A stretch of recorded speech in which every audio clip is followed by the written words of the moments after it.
Go. All right. Good afternoon, everyone. It's Monday, December 6th. Welcome to the Planning, Housing, Economic Development Committee. We are meeting today to take up several issues related to affordable housing. We're going to get some updates from our partners and the executive branch, our partners at HOC.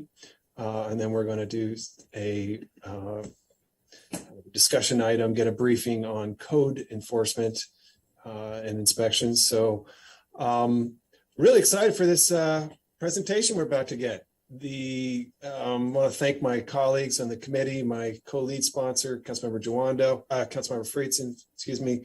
And Councilmember Friedson and I put this forward last year. We worked it through a committee, council approved. It was a funding idea that HOC really helped us, and also private sector partners helped us conceive. It's really exciting. I think it is a national model. It creates a fund for construction loans, and for the layperson, construction loans are very expensive. And one of the things that was inhibiting HOC's program was the need to pay a very high interest rate on the several years of the construction phase of a project. And the way it works is, you borrow money for construction, and then once the project is built, the housing is built, then you finance the full project and pay off the construction loan. So what we devised was the concept of a significant fund just for the construction phase, enabling HOC to have access to a secure, low-cost source of capital. And very, very excited to see you're already putting it to use. And I tried to count it up on the back of my hand. It was 720 plus units that are about to break ground on between two buildings. So we're going to hear from you now and get some more details. And I know we'll be thinking about opportunities to build on that success and take it to the next level in the near future here. So without further ado, welcome to our new acting director, Kyrene Brown. It's nice to see you. Glad you're here. And your team, you'll introduce as needed. Linda, is there anything you wanted to say to frame it up, or shall we dive right into it? I think you framed it up well. We can dive right into it. And Ms. Brown can introduce Commissioner Priest, who also joins us today, as well as other members of the staff. Right, Commissioner Priest, welcome. Glad you're here. Okay, Ms. Brown. Okay, good afternoon to the PHED committee and other staff of the county. For the record, I'm Kyrene Brown, acting director at HOC, acting executive director at HOC. Commissioner Priest, chair of the commission, is joining us, along with Tim Getzinger, and he's currently acting chief financial officer. Zachary Marks, our chief real estate officer, is also joining us, and Marcus Irvin, who's the director of real estate. I'm going to share my screen. Just give me 1 second.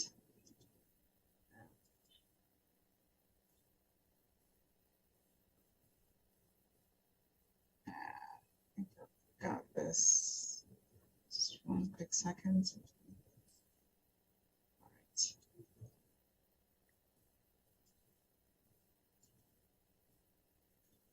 Okay.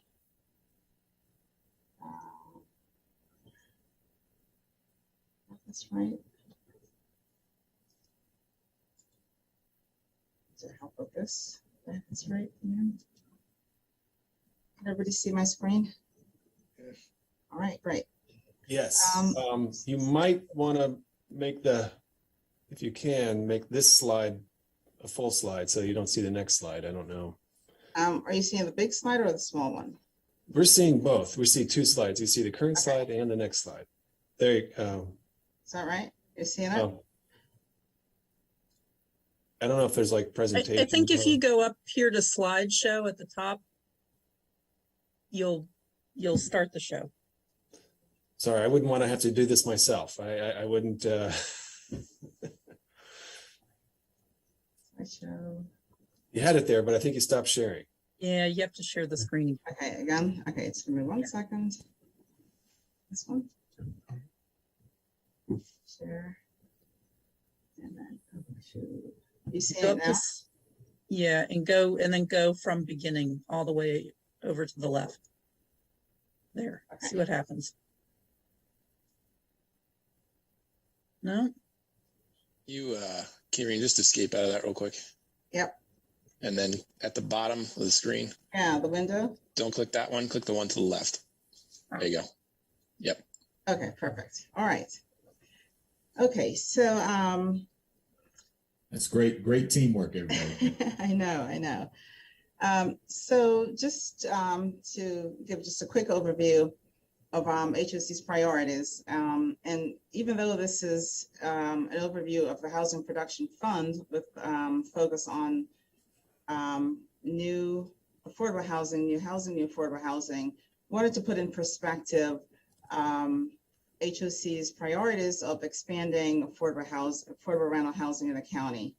But I think we would be remiss in not highlighting, however, that HOC's priority is also to preserve housing in the county, to expand the safety net of housing for folks that are earning below 50% of the area median income, as well as to preserve at-risk housing in the range of 50 to 80% of the area median income, as well as to reinvest in affordable housing in general.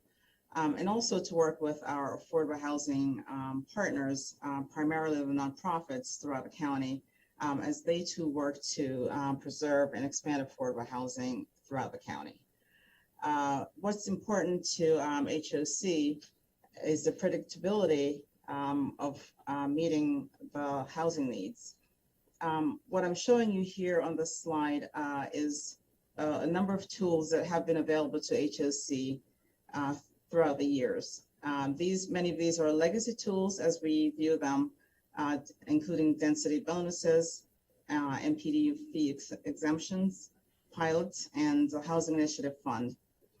Now, this is really our way of saying to the county, to the council, thank you for your leadership over the years, but you've also not let up in that you've worked with us and with housing partners throughout the county to find new ways to help us create affordable housing.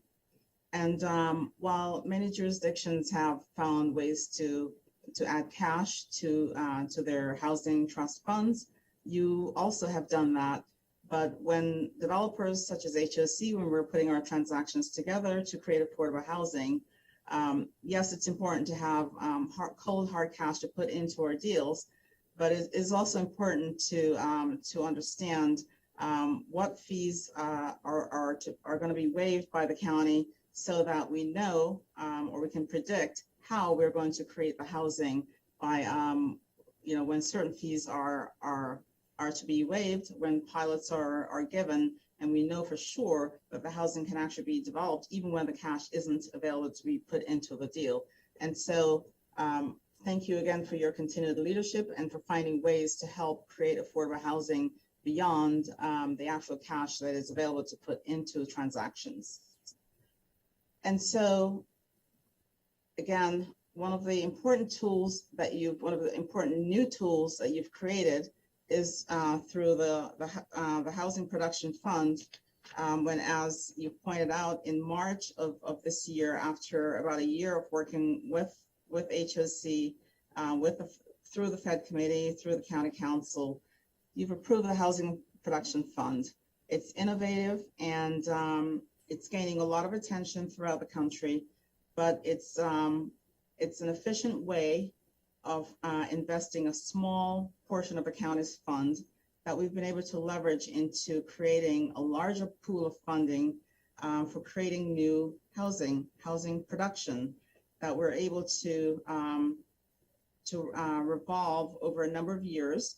In this case, initially 20 years, but those 20 years of funding we're able to continue to roll over year after year after year into creating new housing. And so for 20 years, we're expecting to have an investment pool of $250 million that will create about 2,500 to 3,000 units.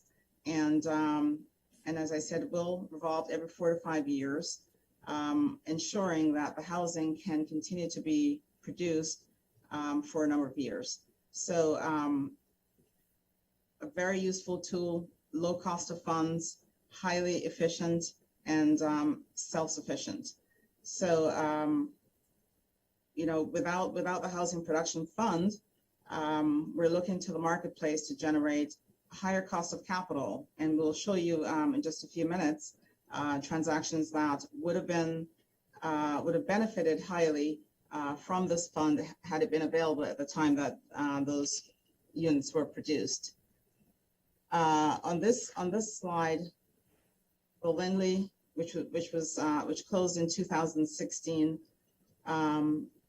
the Upton in Silver Spring, which closed in 2 years prior to that, and the Upton all did not benefit from the Housing Production Fund, but might have benefited from that fund, and Elizabeth House. So those 4 transactions were conceived prior to the creation of this fund, and might have benefited from this Housing Production Fund. We know for sure that the Lindley would have benefited because it did not use the low-income housing tax credits. The other transactions used the low-income housing tax credit, but the Lindley for sure didn't, and would definitely have been a prime candidate for the use of that fund. We might have used a different approach for those 3 remaining transactions, but didn't have that option available to us. The first transaction, the West Side Shady Grove, will benefit from the use of the Housing Production Fund. 14.3 million of the HPF will be used for this first transaction. It will create a 30% affordable units at that property, and is a very, very efficient way of financing this transaction. Low cost of capital during the construction period at 5%, and by comparison, had we gone to the marketplace for construction financing, keep in mind that construction financing is deemed to be risky, and so access to that type of capital might have been in the double digits interest rate. So at 5%, this ensures that we're able to produce affordable housing at 30%. 20% would be for households with incomes at 50% of the area median income, and 10% at MPDU levels. So had we gone to the marketplace, we might not have been able to generate that type of affordability, or it certainly would have cost us a whole lot more. So again, the first transaction, which it's under construction currently for delivery in 2023, and for stabilization or return of those funds, of the HPF funds, for recycling into the next transaction in 2024. The second transaction to be funded by the Housing Production Fund is Hillandale Gateway, which we're expecting to close on that transaction in the first half of 2022. And again, this transaction will benefit from the use of the Housing Production Fund. Now, a couple of notes on West Side Shady Grove and Hillandale. Not only did these 2 transactions benefit from low-cost financing, but we're able to deliver to low and moderate income households access to transportation, access to highly amenitized housing, so that folks, low-income folks who live in these 2 developments are able to get to employment centers. They're able to participate in highly energy efficient buildings, so that their utility costs are not burdensome to them. They're able to, so they're accessing employment centers, as I said, and shopping and job centers. They're accessing places that folks with means are able to access without being penalized for making less money than the average. And so these are 2 high benefits for the households with lower income. And so we're also contributing to the environment at these two developments in that West Side Shady Grove is, again, high efficiency, high energy efficiency, but Hillandale in particular is, there are two buildings at Hillandale Gateway. One will be a net zero building in that the affordable building will have the residential will have net zero energy. They pay zero for their energy because the energy there is generated by the solar clad garage, and the multifamily building will benefit from passive house where the energy, much of the energy is produced on site. And so they're not penalized for having low income. And so an investment of the housing production fund in particular in Hillandale is highly beneficial for the residents there and also for the environment. At Wheaton Gateway, Wheaton Gateway models off Hillandale Gateway, and while it may not have the high benefits of solar as Hillandale, it still benefits from high energy efficiency, perhaps passive housing when all is said and done. But we expect to also invest the HPF in Wheaton Gateway to the benefit of the low and moderate households that reside there. I'm going to pause here for just 1 second and have Zach talk through the remainder of the pipeline. But before I do that, I think it's important to highlight that the $3.4 million that the county appropriated for the Housing Production Fund that generated the $50 million of proceeds, when the bond issuance closed in August, we were fortunate in that the timing was such that we were able to realize a bond yield of a little over 2%, 2.088%, which meant that the county did not have to pay on an annual basis the full $3.4 million that it appropriated. And I think the final annual amount is approximately $3.071 million, causing the annual contribution by the county to be even less than the 3.4. So that's another benefit, and for the timing of the issuance. So thus far, less than 3.4 million of annual investment into a fund that yields $50 million that we'll be able to recycle every 4 to 5 years into producing about 250 million of investment over a 20-year period and beyond, because once the bonds are paid off in 20 years, the funds are still available to recycle into new transactions for as long as production continues.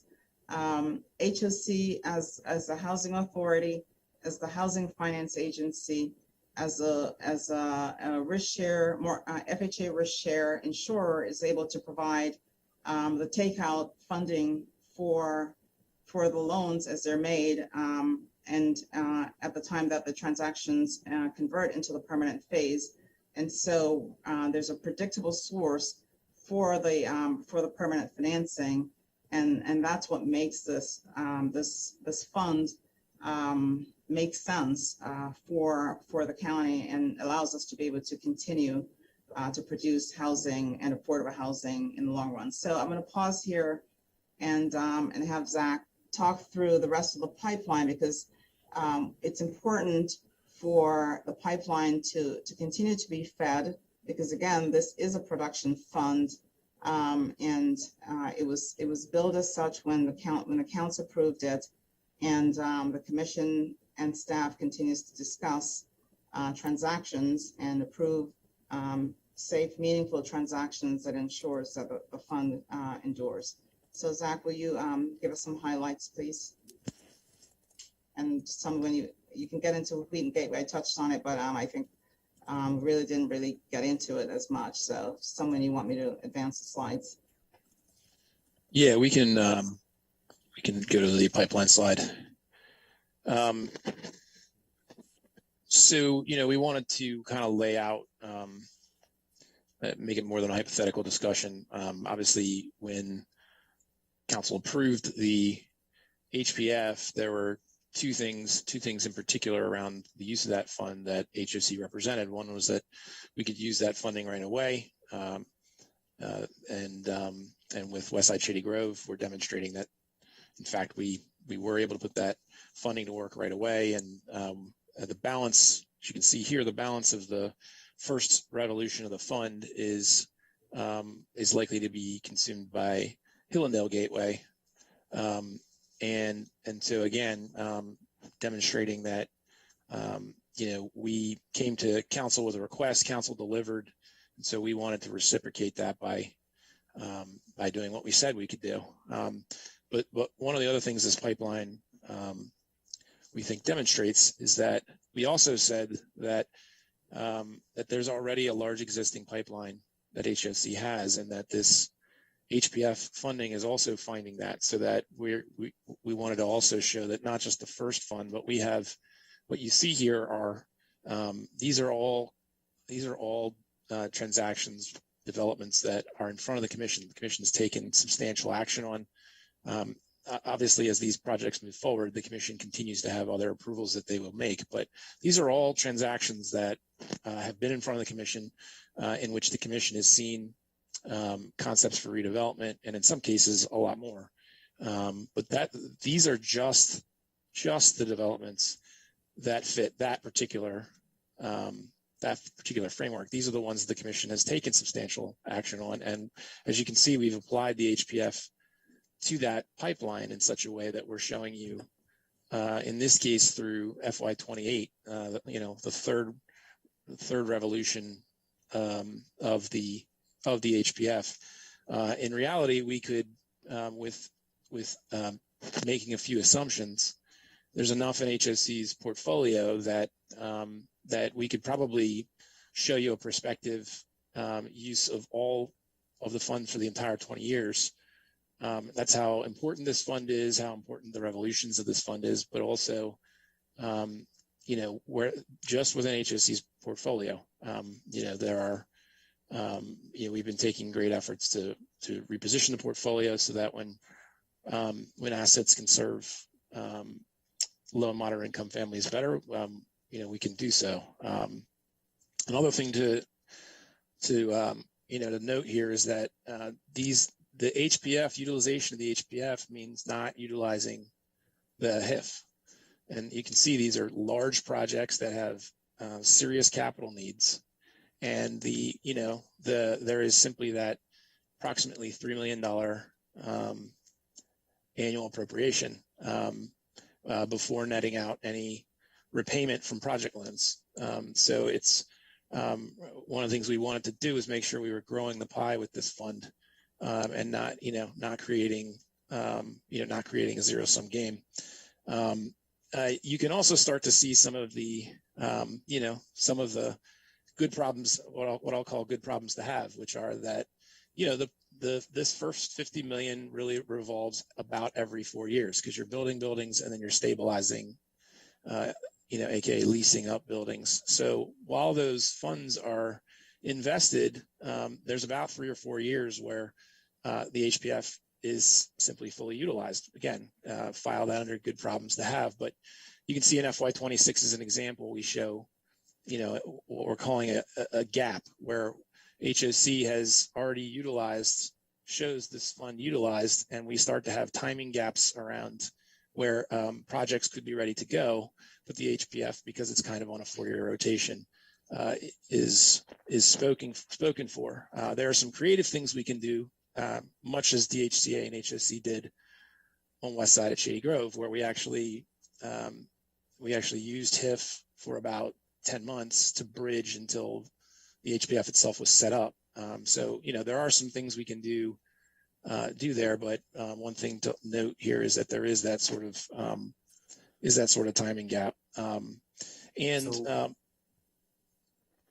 sorry, somebody have a question? Yeah. I'll ask a quick question. Councilmember Friedson has a question. Is this the known pipeline, as in if, I think you just said, but if there were more resources, you could change how that pipeline looks you would accelerate projects. There wouldn't be the gap. I think that's what you said, that you have to, like in 27, 28, you've got 4 projects happening that year. Is that partly because that's when the funding becomes available again? And generally, could you do more projects if you knew that there were more resources available? Yeah, I mean, it really is the same, the same story behind the HPF. It's about bringing certainty of available resources so that the commission can make, responsible decisions around how much HOC is pursuing. That was one of the key elements of why the HPF was so important. And so in this case, what you're seeing, as we know, the entitlement process for these new developments is very long, 2-3 years in many cases. And so what you're seeing here is really the timing of transactions that are largely based around when they simply can be entitled and permitted, or when earlier phases have been built and later phases are ready. That's also a big part of what you're seeing here too. And these are all properties that are controlled by the commission today and have been in front of the commission. And so to answer your first question, it's certainly the case that by providing additional resources that the commission could decide that, with that additional resource, it could decide that, all right, well, now we feel more comfortable adding to this pipeline. Thank you. Councilmember Friedson. Thanks. Well, first of all, I'm both excited to see this pipeline and want to see it expanded and sped up. And, I think part of our goal with the creation of the Housing Production Fund, which I'm excited to see it turning into projects so quickly, but is to use that as a way to add a little bit of fuel to the fire and make sure that we're producing more. So I just wanted to make a broad-based push for this timeline to be accelerated to the greatest extent possible, and to reiterate what has been our longstanding push, and I think you've largely followed it, which is to move forward with as many projects as we possibly can. I understand that the commission needs to be responsible about its fiscal standing, but we have a housing crisis. HOC is our public housing agency, and we need to move forward with as many projects as possible, as quickly as possible. And this committee, I think, has demonstrated that we are willing and able and ready to provide as much support and help that we can. And so we expect you to come to us if there's anything standing in your way with creative solutions. I do believe that the Housing Production Fund was one of those examples, and I think is already making an impact. But we're looking to do more and expecting you to do more, and hoping that we can continue to push the envelope, because even with the pipeline that we have here, we're not meeting the needs. There's a lot more work that has to be done, and I hope that we can work together in partnership in order to fill that. When it comes to the gap, I do think we ought to start talking about that now. This was not supposed to be a replacement entirely of all other funding sources. It was supposed to be an accelerant to increase the pipeline. This is an and proposition, not an or proposition. I understand there are finite resources within the HIF, and there are finite resources in county government largely, but this is a priority of ours. This has been a priority not only of this committee, but of this council, and I think we've demonstrated that up to this point, and I'm confident that we'll continue to demonstrate that. So if we can get ahead of that FY26 challenge, this 4-year revolving window, using your creative tools on your end, and our legislating and appropriation powers on ours, and certainly looping in and including DHCA, which we need to be as part of this partnership, we need to do it. But I just want to make sure I make that loud and clear in this opportunity, that this is great and we want to see more, and then we want to see more from there. So that's the broad context here. The narrow context is specifically related to Avondale.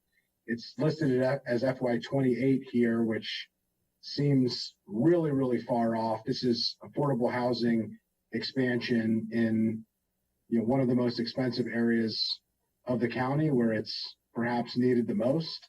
And so just wanted to get an update on that and see if there was any way that project, particularly Avondale 1 and Avondale 2, could be accelerated, and if there are ways that we could, work together to move that up in the pipeline. So I don't know if that's a Kayreen or a Zach question or a Tim question, but I'll yield to you on that.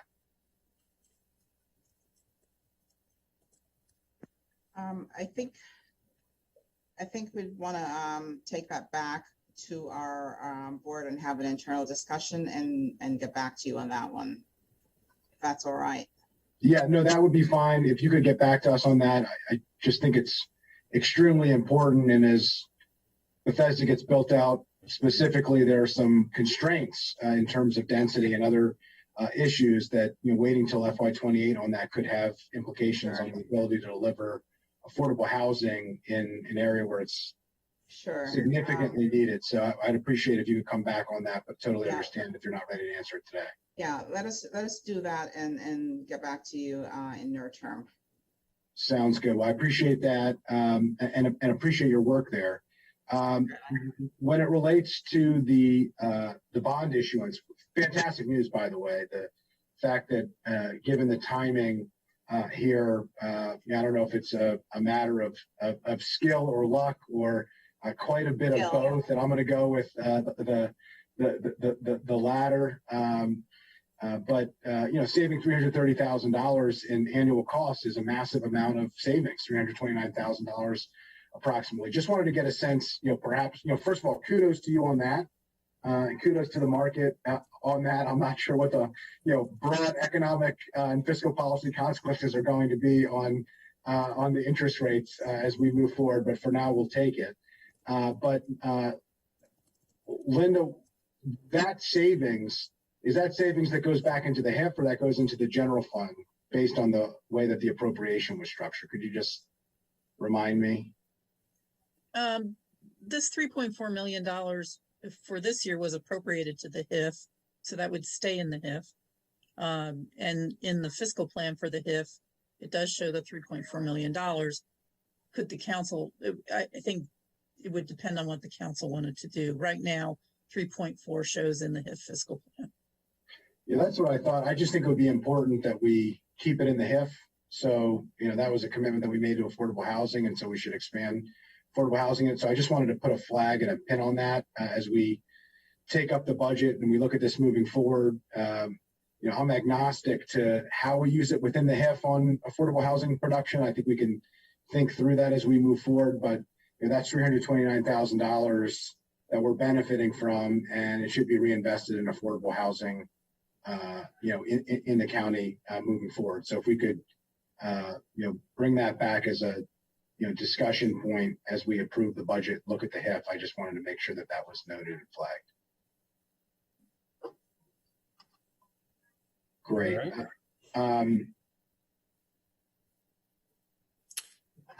Okay. Let's continue through the presentation.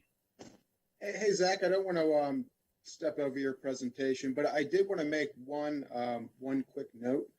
Councilmember Reamer, you stated early on that it's a national model, and it is absolutely a national model. Also, per some of the conversations we were just having, it's also scalable, and it's scalable at a relatively low cost. If we take a look at page 2 of Linda's packet, and we were just talking about it, debt service is actually going from 3.4 million to about 3 million.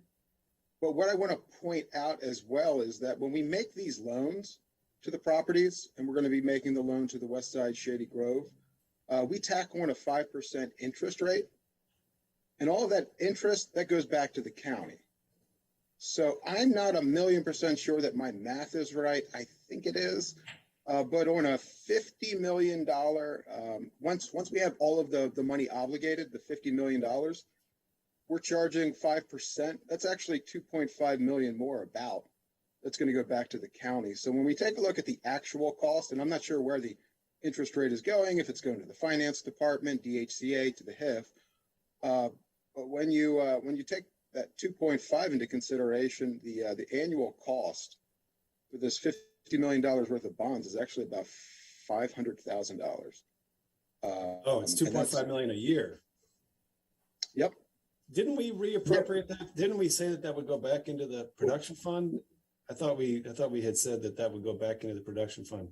That I was guess an not. option. That was It an was an option that was considered, but that's not how the final resolution came. That's right. Yeah, just to clarify on that, thanks. I was just going to say that. So it was a decision point. We all said we wanted to do it. It was complicated on how to do it. There were some fiscal consequences. So we kind of said that we would come back to it and we could make a decision on an annualized basis to reinvest that. And so, again, I was going to note that here. And so I'm glad it came up since Tim has been on both sides of the transaction. Now he flagged it for us, the payor and the payee, which I appreciate. But I think that should be pinned as well as a discussion point.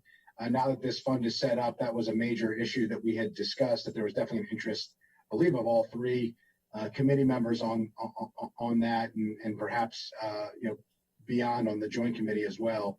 And so I think that we should take a look at that, and that could be part of the discussion for this gap funding, that perhaps some of that money could be used to fill that gap once it's fully obligated, since the 4 years that will allow us to do that as well. So we can look at the implications now, and then once the full $2.5 million is coming back and the total net, and how to address that. But it's an opportunity there. And I also think going back to Karine, your first slide, that shows the kind of scalability. We'd have an opportunity to scale this up if we wanted to, once it's set up, if we see that it's successful, if there's opportunity there. So I think that's something that we ought to take a look at. And we agreed that it would go back to the HIF, and that was in the budget resolution. So if we wanted to change that, what is the mechanism to change that? Is it a resolution? Is it the budget resolution? Is it legislation? What are the various options to change how that funding is directed? You established it through a resolution, and you could change your resolution. I think the thing that, if you will recall, the county is obligated to show the $3.4 million appropriation, because that is our obligation.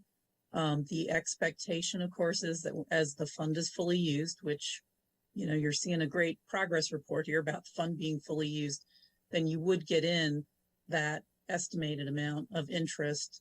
But you are still obligated to show the amount. Right. Whether we can change that to the 3 million, but we do have to show the appropriation to cover the payment for the bonds in the HIF Right. as an appropriation. That's Right. that's part of the bond issuance. The Right. appropriation must always show, but Yes. the resolution is where the funding is directed that comes back.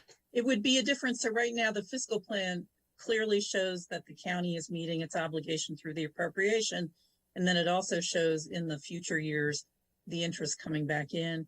How you wish to adjust that and amend the resolution, I think you could consider. But you just have to remember that you do always have to show the appropriation for the bond obligation. Okay, but there's two issues here. One is, what do we do with the interest that's paid back? And then the second is, can we increase the size of the fund? To Tim's point, with this 5% repayment, the net fiscal impact to the county is pretty small, $500,000 roughly.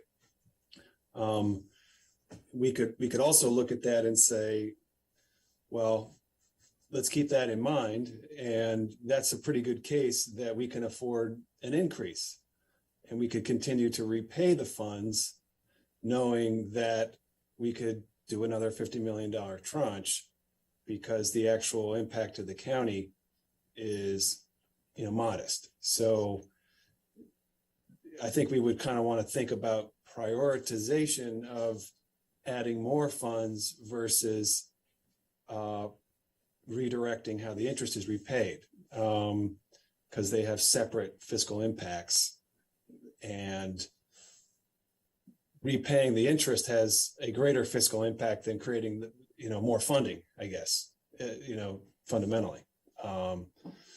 So personally, we want to hear from HOC, I think, more about their prioritization themselves, just to get a better understanding of that. But we could create another $50 million tranche with a $3 million appropriation that we know, based on our assumptions, really only costs the county $500,000 a year.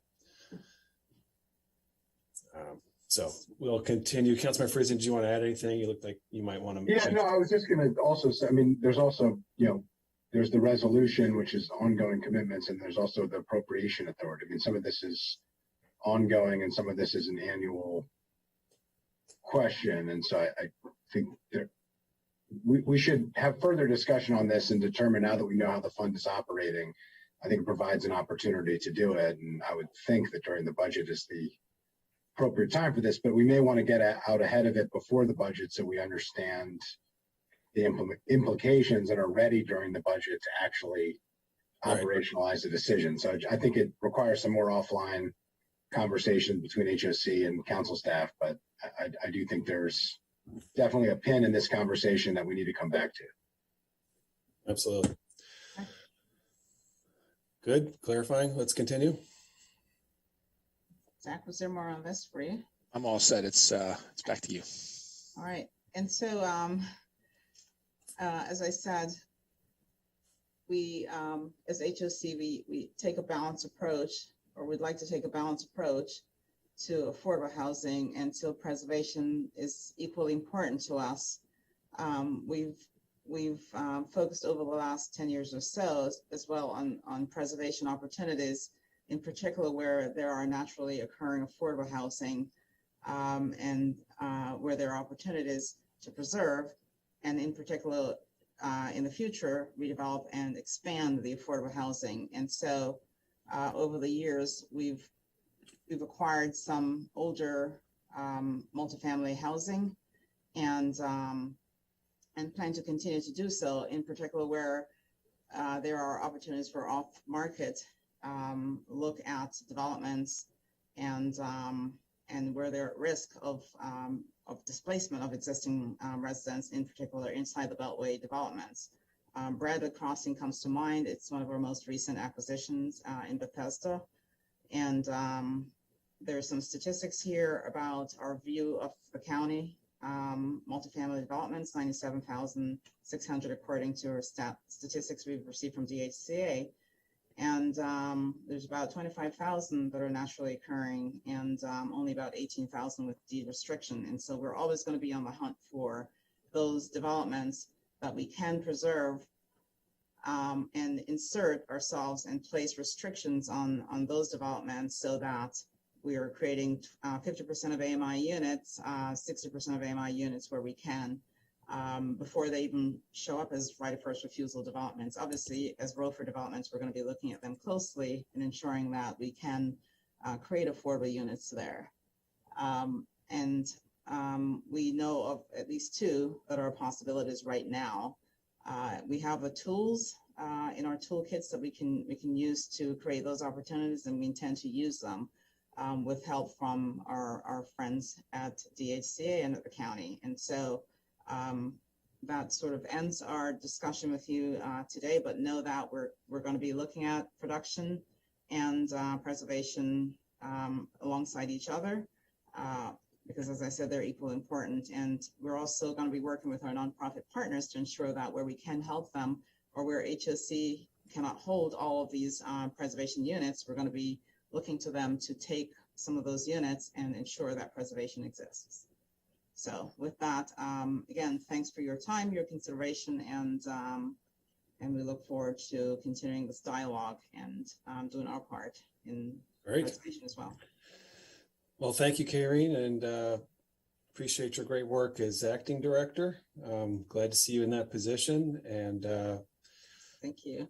Nice to be here with our top team from HOC, the Housing All-Stars. All right. Well, Councilman Friesen. Yeah, appreciate it. There's two things of note to me. One, the 24% it looked like increase in Bethesda for naturally occurring affordable preservation versus cider mills that was used. How does that relate to rents? Market rent? Because I think that's, I mean, I don't mean to interrupt, and you might not have that offhand, but I just think when we share those differences and when you're advocating for funding for these projects, that's the comp. You know, it's apples to oranges, and to me, you know, not totally relevant. You know, although obviously we have to stretch your limited dollars as much as we can to meet our needs. But if we went by that thought process, we would never get affordable housing in the places where it's probably most desperately needed, so that we have mixed income communities throughout the county, which is a core priority for the county, for HOC and for all of us.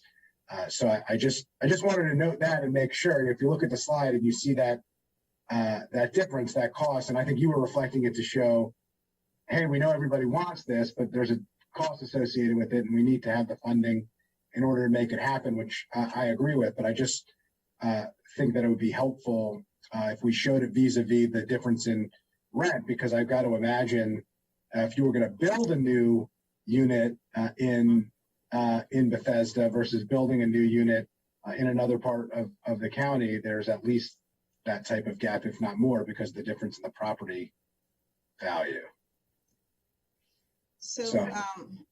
So on the naturally occurring, when we purchase a naturally occurring affordable housing in Bethesda, and we're inserting, so most of in the Bradley building, for example, the rents are in the range of, say, 80% of the area median income. Zach, jump in anytime you want. And so what we're going in and doing is creating, say, 50% of the area median income units. And so we're actually reducing the rents for folks that are in those units.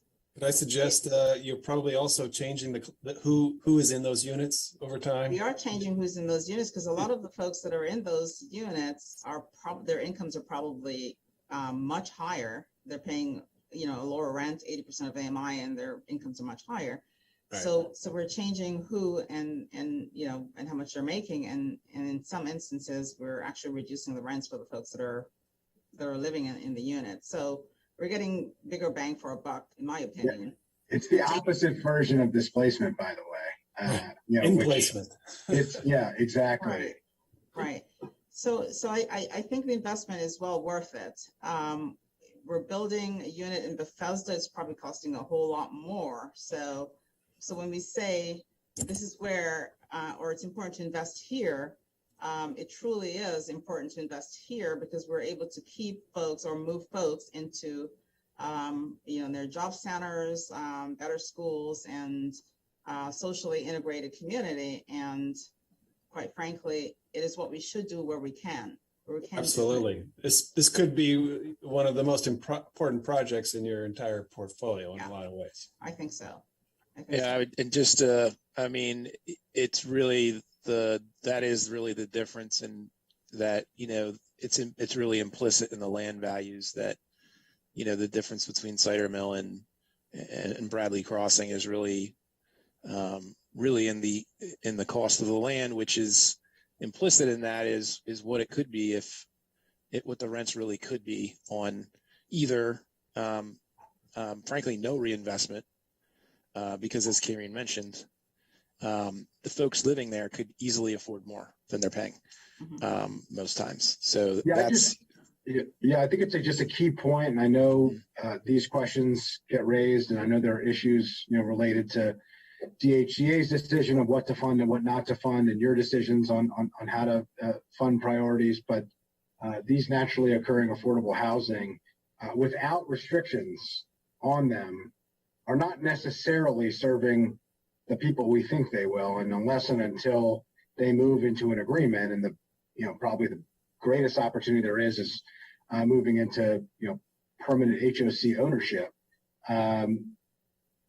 We don't have any knowledge of that from a county perspective, that we're actually delivering affordable housing to residents we know need it based on their income. So I just wanted to note that. I think that's really important. There are a number of areas in some of our most expensive zip codes where this is true. And if we miss the opportunity in the next 2, 3, 4, 5, 6, 7 years in the pipeline that you have shared, then we will have probably forever missed that opportunity. They will be rebuilt. They will be extremely expensive, and they'll never be returned. And yes, it will be a benefit that we get the 15% NPDU, but we will have had other opportunities to be more creative, and perhaps we'll have missed out. So it's an and, not an or again, but I just hope that that's kept in mind by everybody involved, including county government, when we figure that out, and including the commission, because I do think that we're going to be at a place where we really have to take advantage of some of these opportunities as they come up,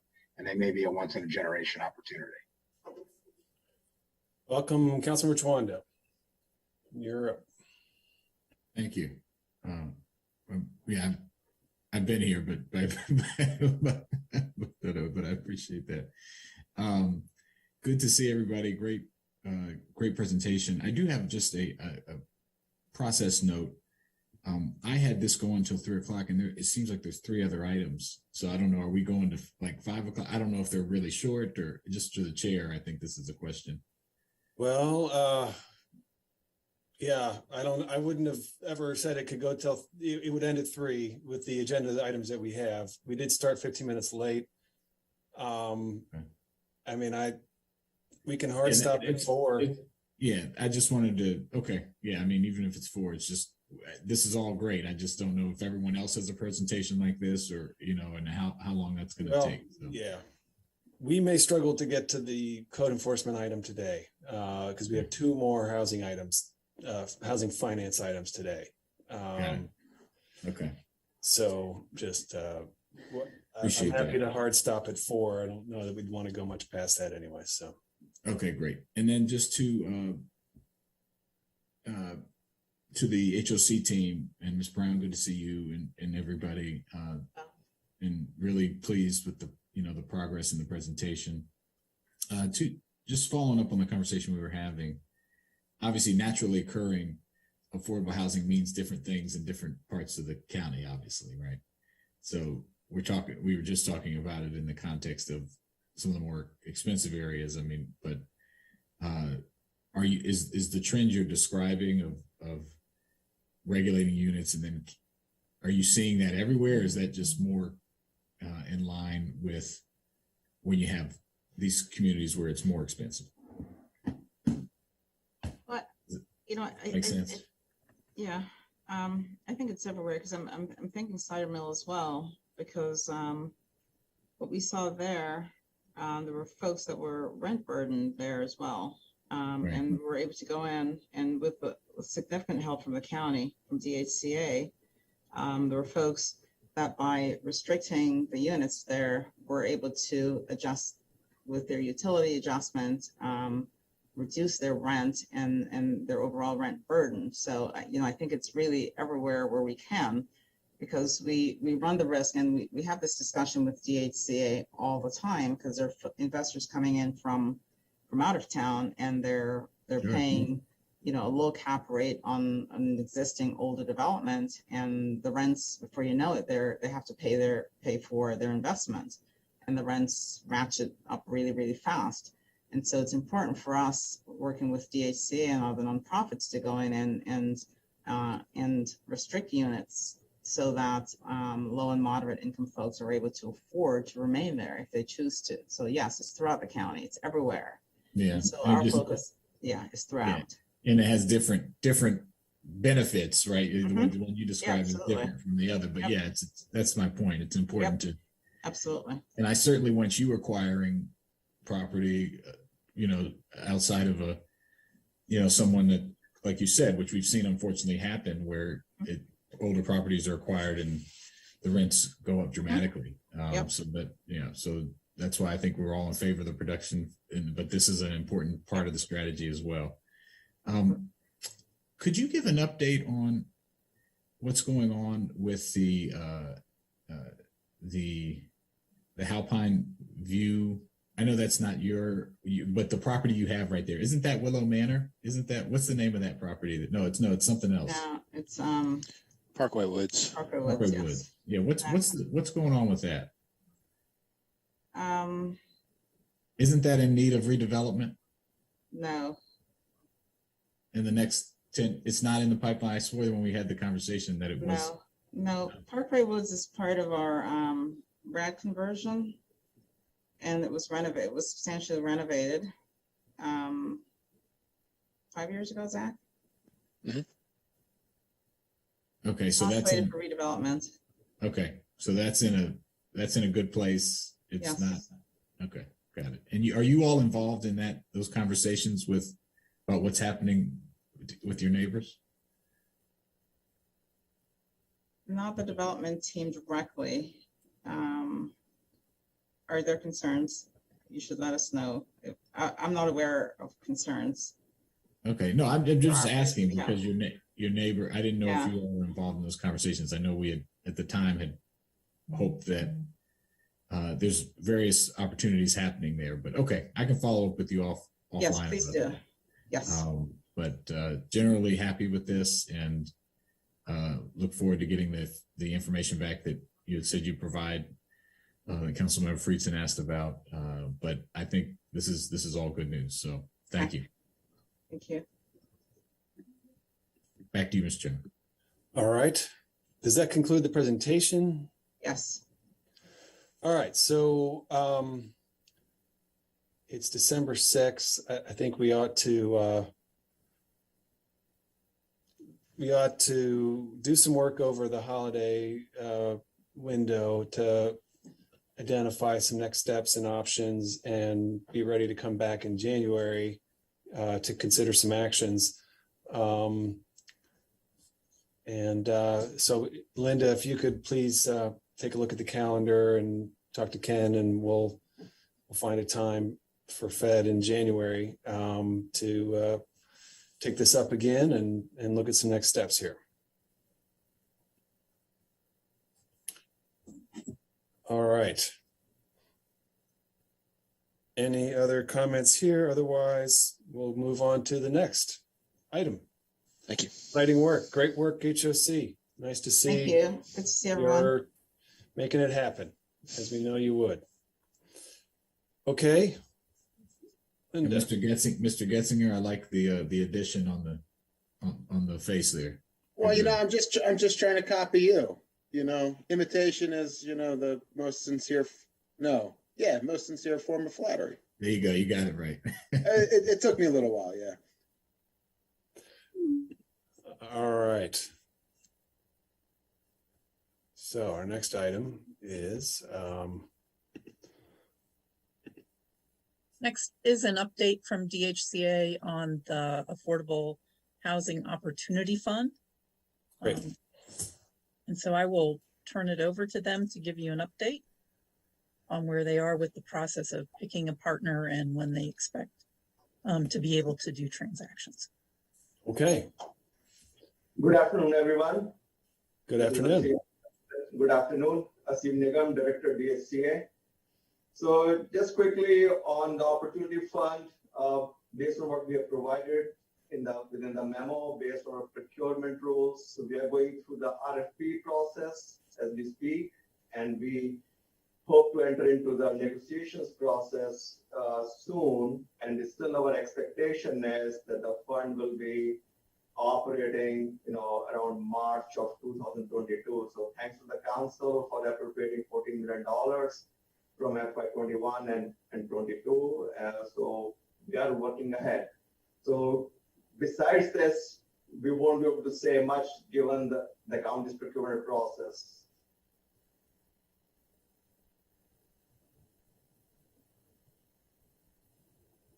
So All I right. just, I did just want to say, especially for the millions listening in, Mr. Jolando, but the Affordable Housing Opportunity Fund would be more focused on the preservation projects. So it's a little different from the discussion that you just had with HOC, and the expectation. It was, was good to hear from HOC about they are seeking out opportunities without them having to come as a right of first refusal. Part of the expectation with the housing Affordable Housing Opportunity Fund was also that the county would be able to better seek out opportunities without having to wait for a right of first refusal to come forward. Okay, so what's the timeline to, you hire and get all this up and running? So as we, mentioned earlier, in other forums too, our timeline is to have this fund becoming operational in March of 2022. So we hope that the transaction will start, coming through, whether it's around Purple Line or in the transit corridor or any other place in the county for preserving, networking affordable housing. So that would be another tool in the toolbox for our developers to consider when they are looking at acquisition of affordable housing in the county. Okay, and you're still planning to have a CDFI partner with banks and build a bigger pool, or remind us again your basic Correct. structure? Correct. Yeah. So that's still the plan. Unfortunately, we can't speak much, but that is a plan. And we'll have CDFI with leveraging our money with other banks. That is still the plan. And this is presently out for procurement. Correct. Well, the solicitation has closed, correct? Right. Yes. Yes, and so now there were, I believe there were multiple responses. And so now it's in the process of procurement and DHCA entering into negotiation with whomever is selected. Is that correct? Well, I won't say much besides whatever, I mentioned earlier, given whatever procurement process is about in the county. So we cannot say much about that process at this point. Right, but your solicitation is closed. So now you're in the process of selecting and negotiating. Yes. Yeah. All right, well, hard to know how to talk about it. Sounds like we'll just have to wait for the next update. Correct. They must have heard my question about timing.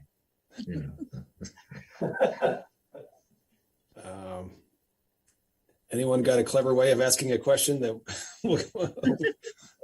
all right. Okay. All right. Well, keep us posted. We'll look to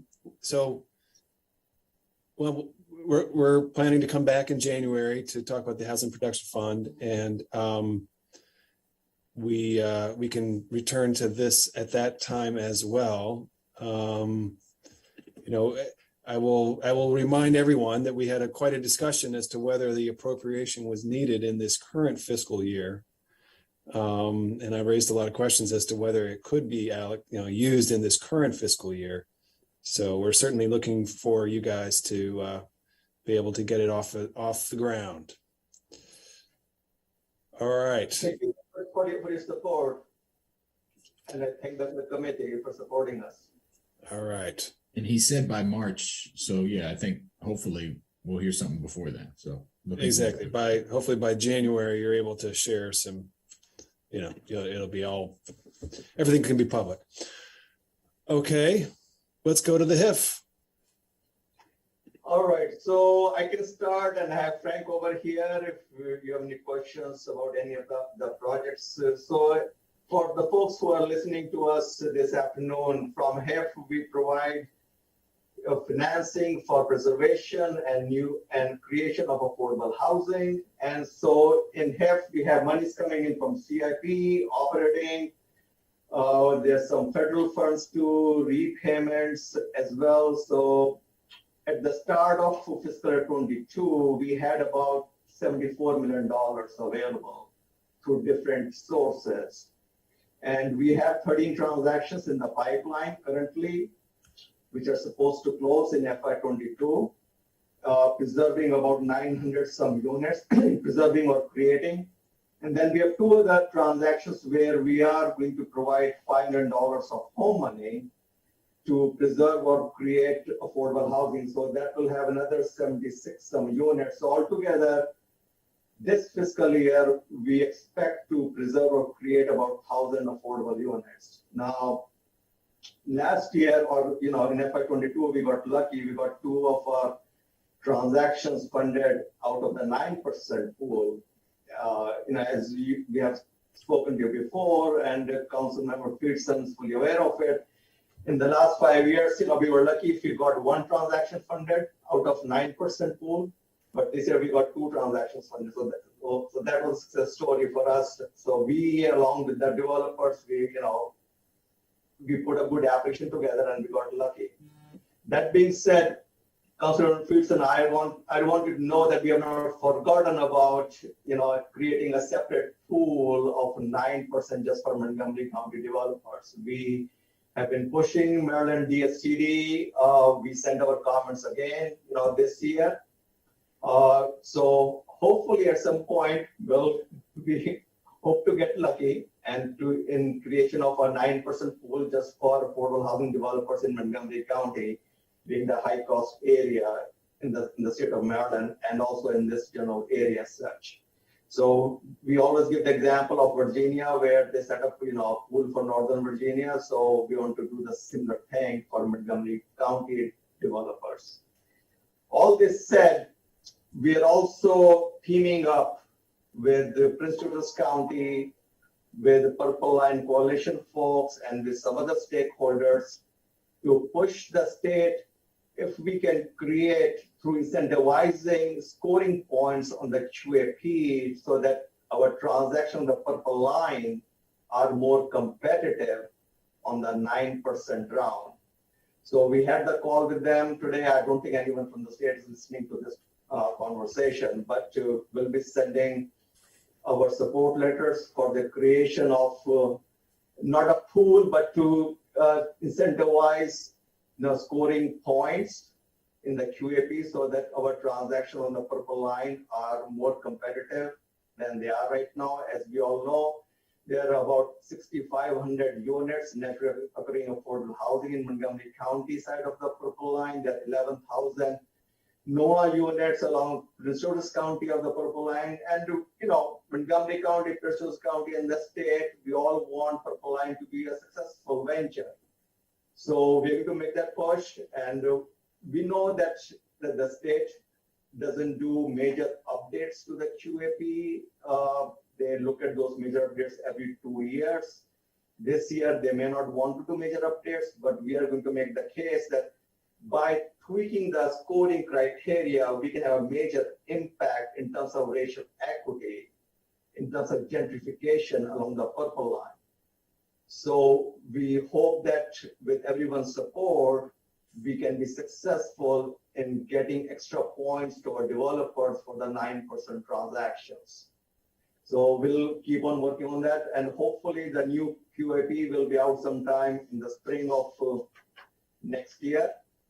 So we don't have a solid timeline yet from the state, but we'll keep on working towards that goal. Okay. So good. First of all, I'm glad to hear you're saying that. I've been advocating for a significant increase of funding for preservation and ultimately redevelopment in the Purple Line corridor, but redevelopment under nonprofit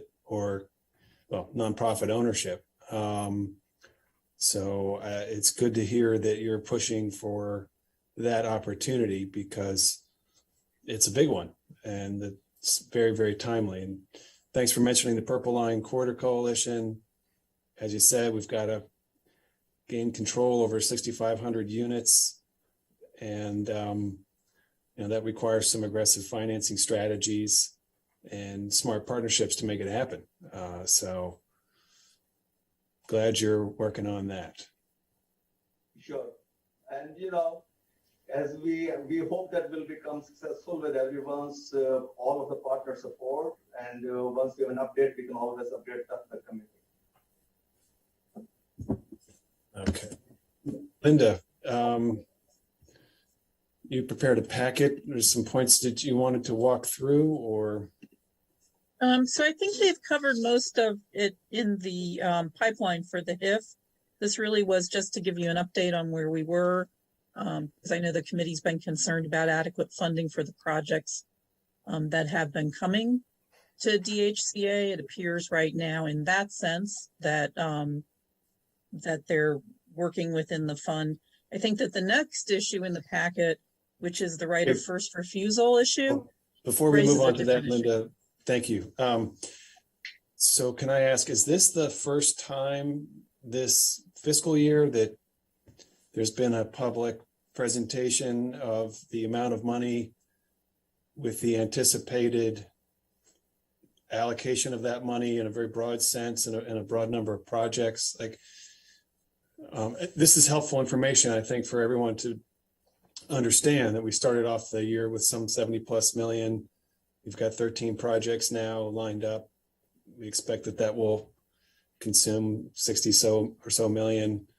And that's where things stand. I've certainly heard from our nonprofit partners that hasn't been clear to them. And I know we've been working on a general vision here of how to improve the transparency of the fund and just create more predictability. So how is that information shared, generally speaking, absent a committee meeting like this where we get such an update? I mean, we typically have our calls with our nonprofit developers all the time, as a bi-weekly basis or a monthly basis. So we know what all transactions, they are working on, what is coming down the pipe, what funds may be available. And then, we always look at the timing, sometimes transactions do move over to the next fiscal year. So as we have said before, HIF funds are opportunity-driven funds. So if there's a transactions which works for everyone, involved and is ready to go, we can always look at the timing. So we have those ongoing discussions with our affordable partners on an ongoing basis. And we may have talked about something like this, maybe in piecemeal in the, prior fiscal years. But, this year we are talking about, what funds are available. And going forward, at least is an expectation that through our FY23 budget cycle, I know that through MHI and HIF, we have certain format that we need to follow for our budget process. But at the same time, maybe we can attach, a simple piece of paper with the budget process so that people can see what funds are available and what transactions are currently in the pipeline. So if I am XYZ developer who may not understand all the nuances of the county's budget per se, then we can, they can at least take a look at that piece of paper. So we'll be working, Linda, not to put in the spot, with you and OMB to see, how we can accomplish it. Yeah, perhaps we could do like a quarterly report to the Fed committee that just shares some of the basic, statistics. And it gets posted on the DHCA website and sent over. And just gives a kind of a snapshot, something like that. Yeah, we can certainly consider, different options, how to get the information out to our constituents, especially to our affordable housing developers. All right. Councilmember Friedson.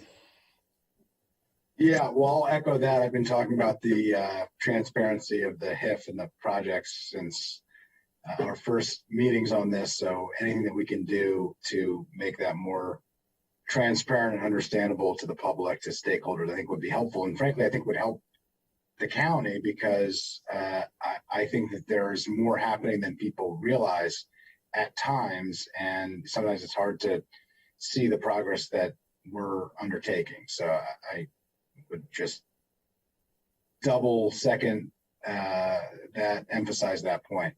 I did have a question though about, according to the packet, there's $74.2 million available for lending and 62.2 million encumbered. So it leaves 12 million. Could you just explain the $12 million gap? What the reasoning is for that? Is that available for the rest of the fiscal year for additional deals? Is that because you haven't received interest for that money? Could you just explain for us the difference? Sure, I can start and Frank can jump in as appropriate. So 62 million plus 5 million, so $67 million that have been spoken for out of 74. So we have $7 million with us, and then we are, basically halfway through this fiscal year. So we have, we have some money available. So as I mentioned, these funds are opportunity-driven funds. So there's a transaction that comes our way, and we want to look at that transaction quickly and it's ready to go. So we have, not a whole lot of money available, but some money available. That being said, those folks who are listening to this conversation, I don't want you to feel that, DSA doesn't have money. So if you have a project, please come and talk to us. We'll see whatever we can do, to find the resources. So if you have a transaction which is ready to go and works for you, works for us, please come and talk to us. Sorry, could you explain? So maybe I was misreading the packet or misunderstanding the packet. I had 62.2 million cost to the HIF for the 13 projects expected to close in fiscal year 22, 74.2 million available for fiscal year 22 lending. That would leave 12 million. Is the 5 million in home funds for the 76 affordable units? Is that encumbered as part of that 12? So there are 13 projects, and then there are 2 other projects where we are providing $5 million of home money. So 13 plus 2, they are 15. So 62 plus 5, $67 million out of 74.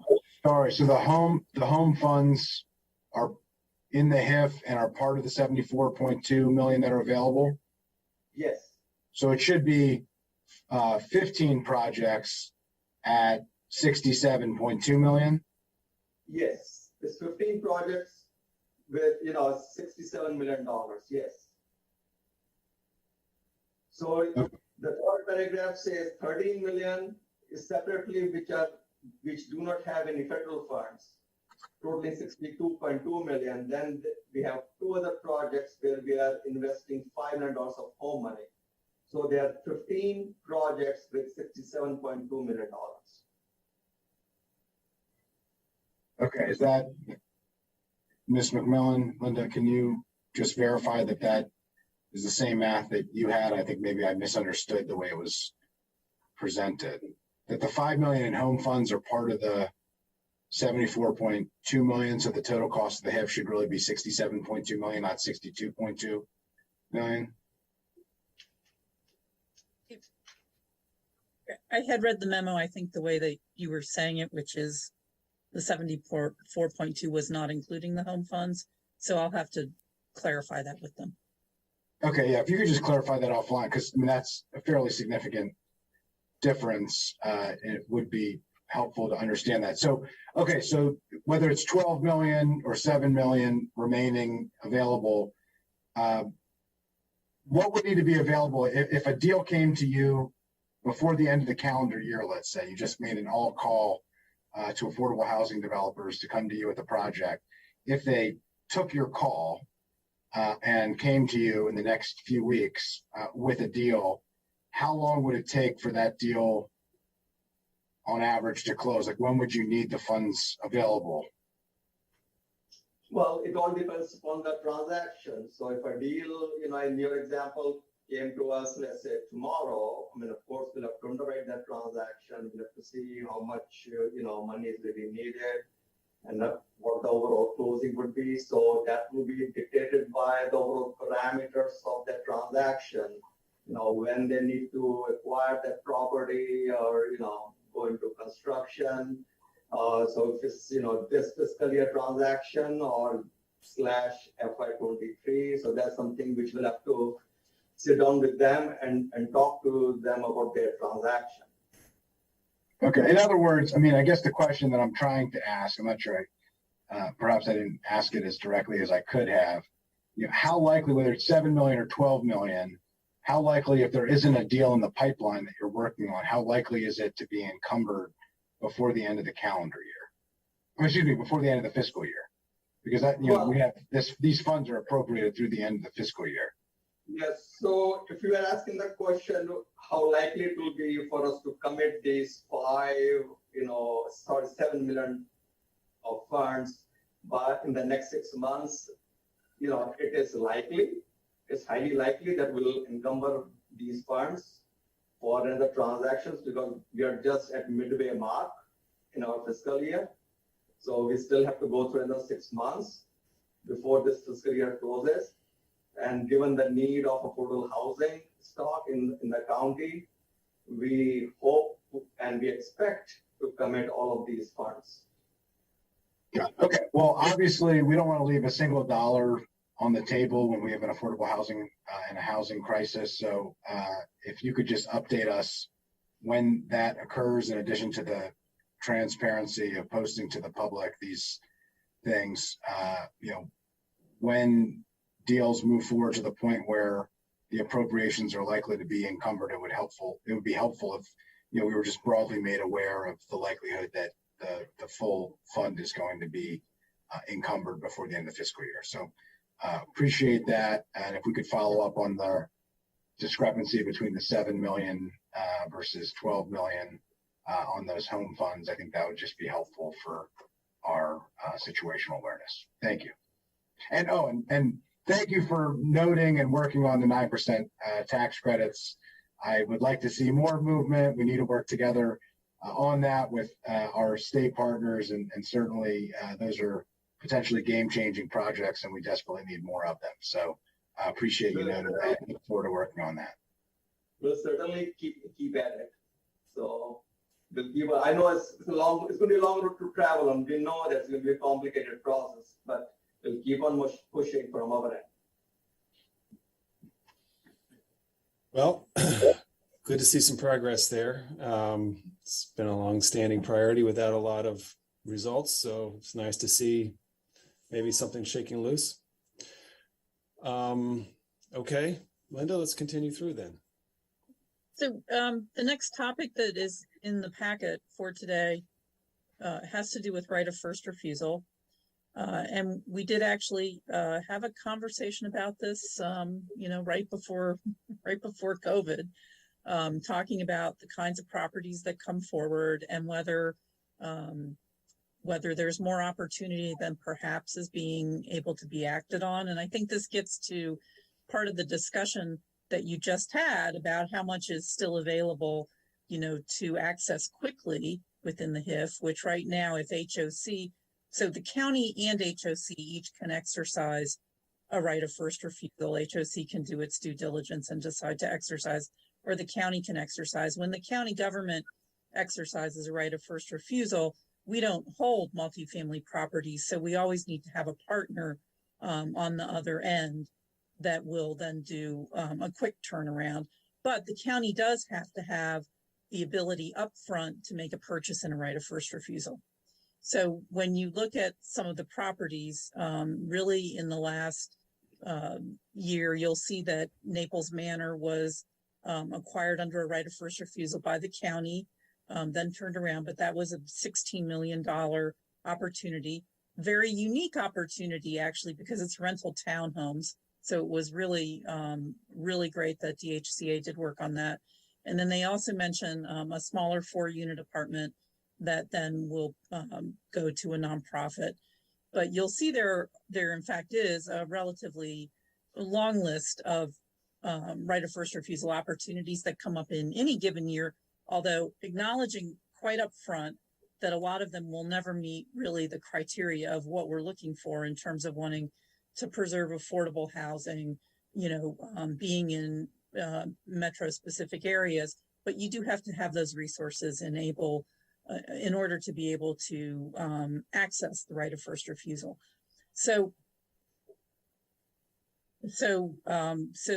the really discussion for the committee is whether DHCA and in fact HOC could comment on the same thing, but whether there's the ability to act on the opportunities that all the opportunities or more of the opportunities that we might wish to act on and whether there needs to be work done on that, or whether DHCA really, in looking at, in this case, 54 opportunities, really only saw a couple of cases where they actually exercised the right of first refusal. In many cases, they undertake a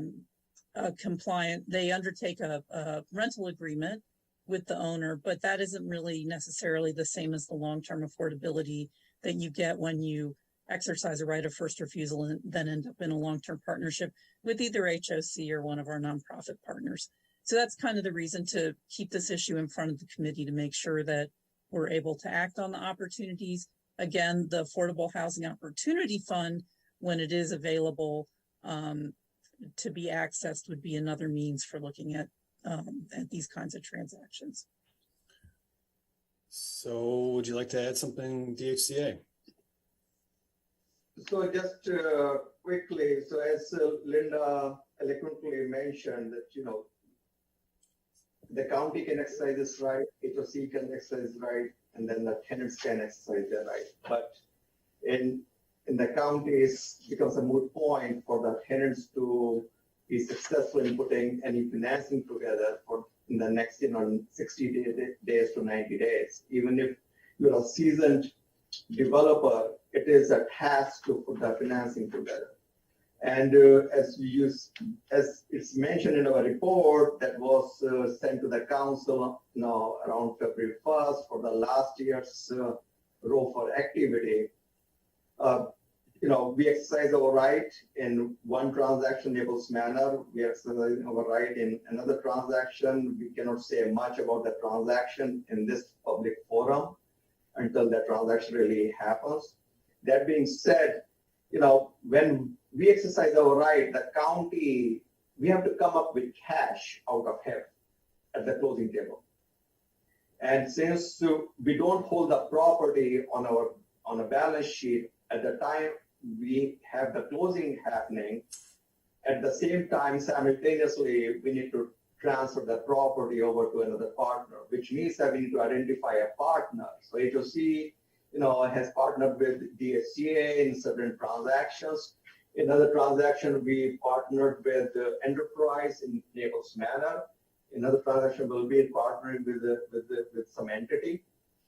So we have to find a partner. And then, of course, as Linda's package mentions on page 2, the criteria that's mentioned, there are 5, criteria, as whether it serves a public purpose or it's a network affordable housing, which is at risk, close to metro station or, railway station or something, or do we have a partner lined up, who can purchase this property from us? So, and that's where, we have to see in terms of the opportunity. So it's not this opportunity of affordable housing, but then we need to find the opportunity to have a partner with us who can take this transaction and keep it affordable on a long-term basis. Do you usually have to approach them with money also?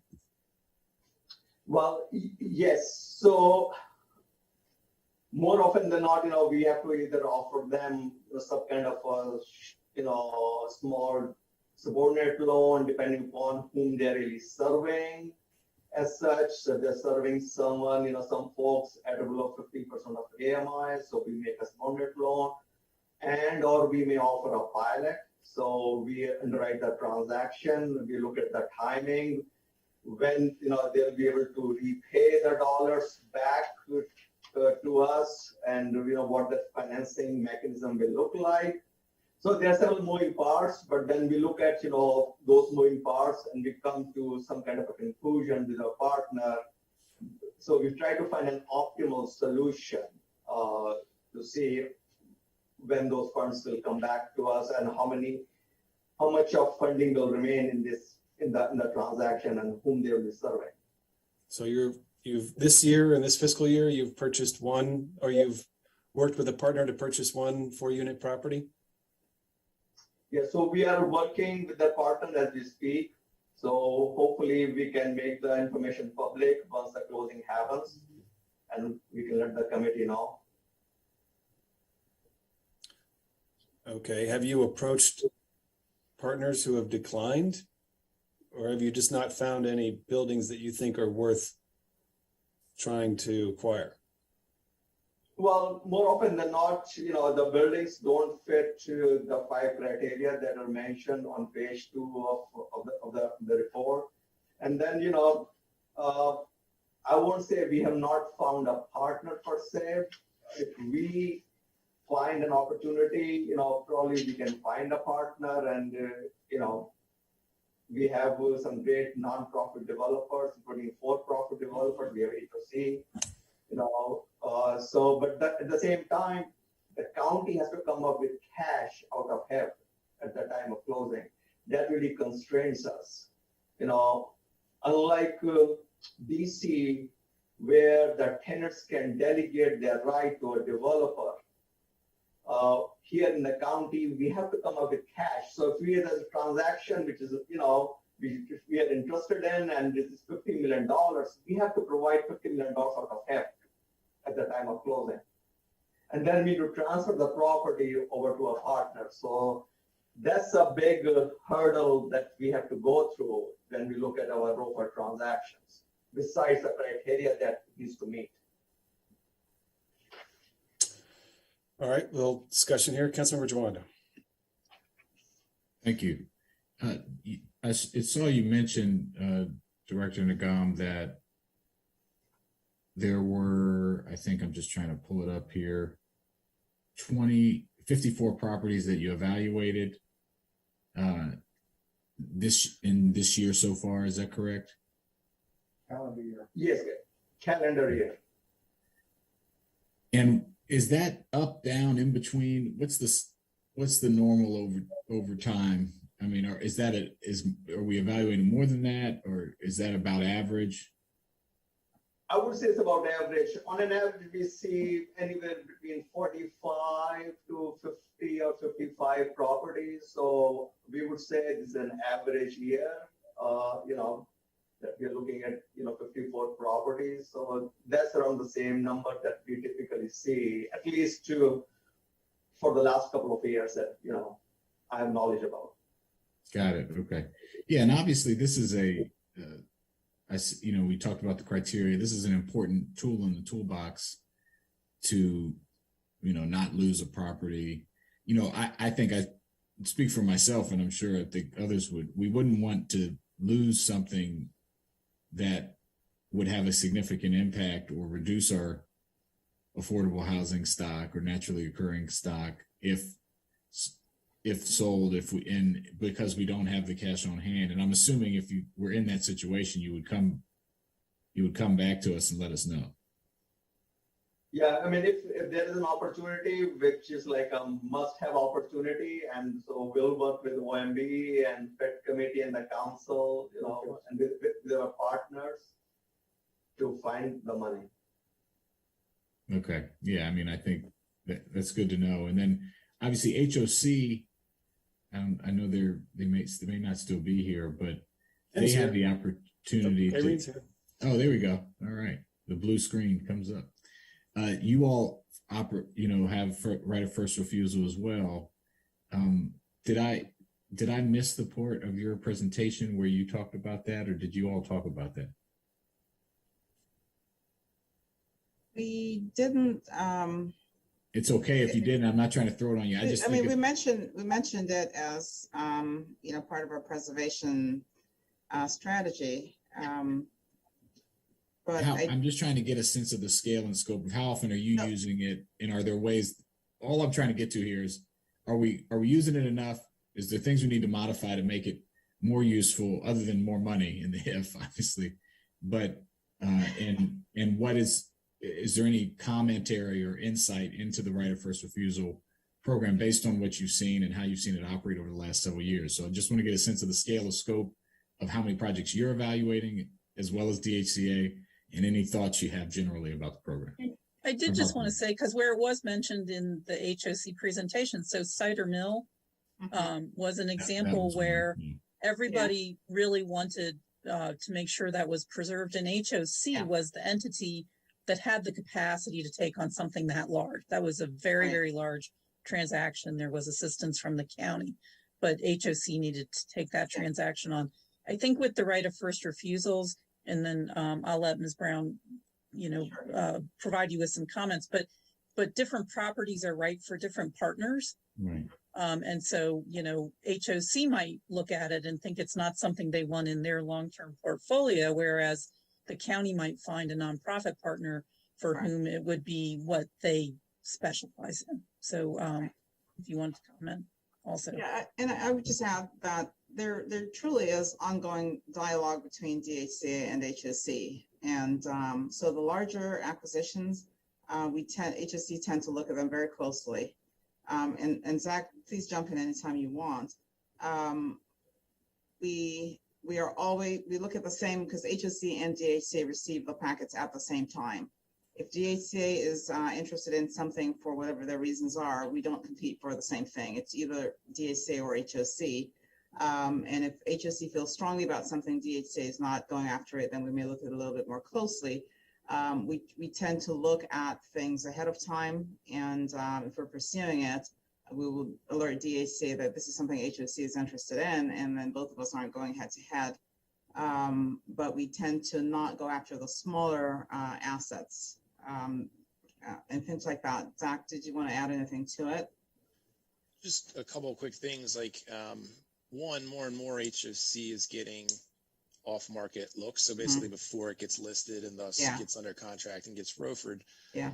And I do think, first of all, we may, and we sort of hinted at it, but our presentation was pretty long already, but we sort of hinted at it in that, stabilized properties are not that different from one another. So unlike the HIF, which is there to serve, everything under the sun, and some projects are really complicated, but, buying stabilized properties is not, you're not going to get a huge variance. So I think we could be more targeted about setting an annual number, even, because even if it's in Bethesda or Damascus, at the end of the day, the revenues are different. Sure, the operating expenses could be a little different, but it's not that different otherwise. But like Bradley would have been a ROFR for sure, right? I mean, it was a really important deal. We just happened to get the call before it went to market. Fine. Yeah. And then I think we already know, and as we also mentioned in our packet, like we already know there's one going to market that is just a really strong deal, and it's going to show up as a ROFR. So I do think just maybe talking about some of these properties ahead of time, as opposed to, acting like we're reinventing the wheel every year when we're really not. I mean, these are stabilized properties. So they're just not, it's not that different in terms of what the funding needs are and how it works. That's helpful. I appreciate that. Okay. That makes sense. I think the only other question I had or comment here was just wanted to DHCA, if you think about this anymore, if there's any ways that you think we can improve upon this process, let us know. I mean, it sounds like you're already doing that off book just by finding out about stuff ahead of time, for example, and just moving forward. But I appreciate it. I think this is something that has got to be a critical part of our strategy, and I appreciate both of you all working together to try to figure it out. So, all right. Thank you, Mr. Chairman. All right. Out of curiosity, is the Washington Housing Initiative one of the partners that you would reach out to? That's the JBG backed entity. Yeah, based on the information that we have, they're providing financing on the affordable housing projects. They're not the developer per se. Right. So, whether it's, Northern Virginia, DC, or Maryland, they're looking for affordable housing transactions where they can invest their money in. But are you in conversation with them about what projects they might be thinking about in Montgomery County? Our partners, yes, we have been, in touch through our partners for their criteria, including, Amazon folks. So they have shown interest in some of the transactions in the county. So it's at the early stage. We don't have anything definitive at this point. because as you said, they're a financer, so you would have to have a partner, anyway, but it seems like they want to do something similar to what you want to do. So glad you're talking to them and encourage you to step that up. Okay. Well, we can continue here. I guess that sort of concludes this packet, does it? So actually, in addition to the two issues, which were the right of first refusal and the update on the HIF, DHCA actually has asked to share with you 3 things that they're working on. And one is their new MPDU portal.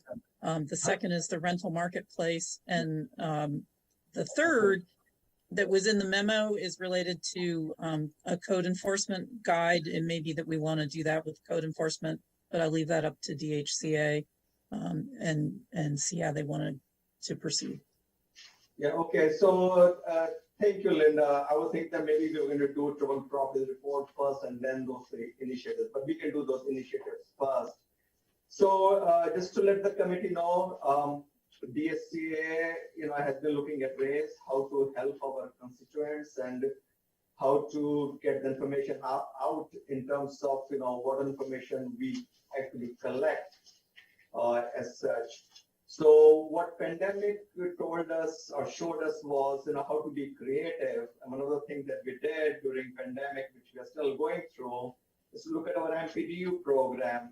We created a portal with our MPDU staff and our IT staff and other folks who were involved with it to see, how the residents can apply online for the MPDUs, get the training or classes, what information they will need. They can upload the documents.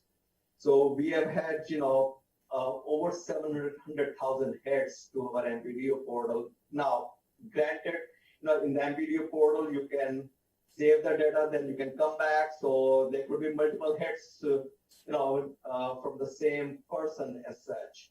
But we have been pretty successful. So I'm going to just give a commentary on all 3. Then we have staff members here who can give a 5 minutes or so presentation on each of the portals before we move to troubled properties report.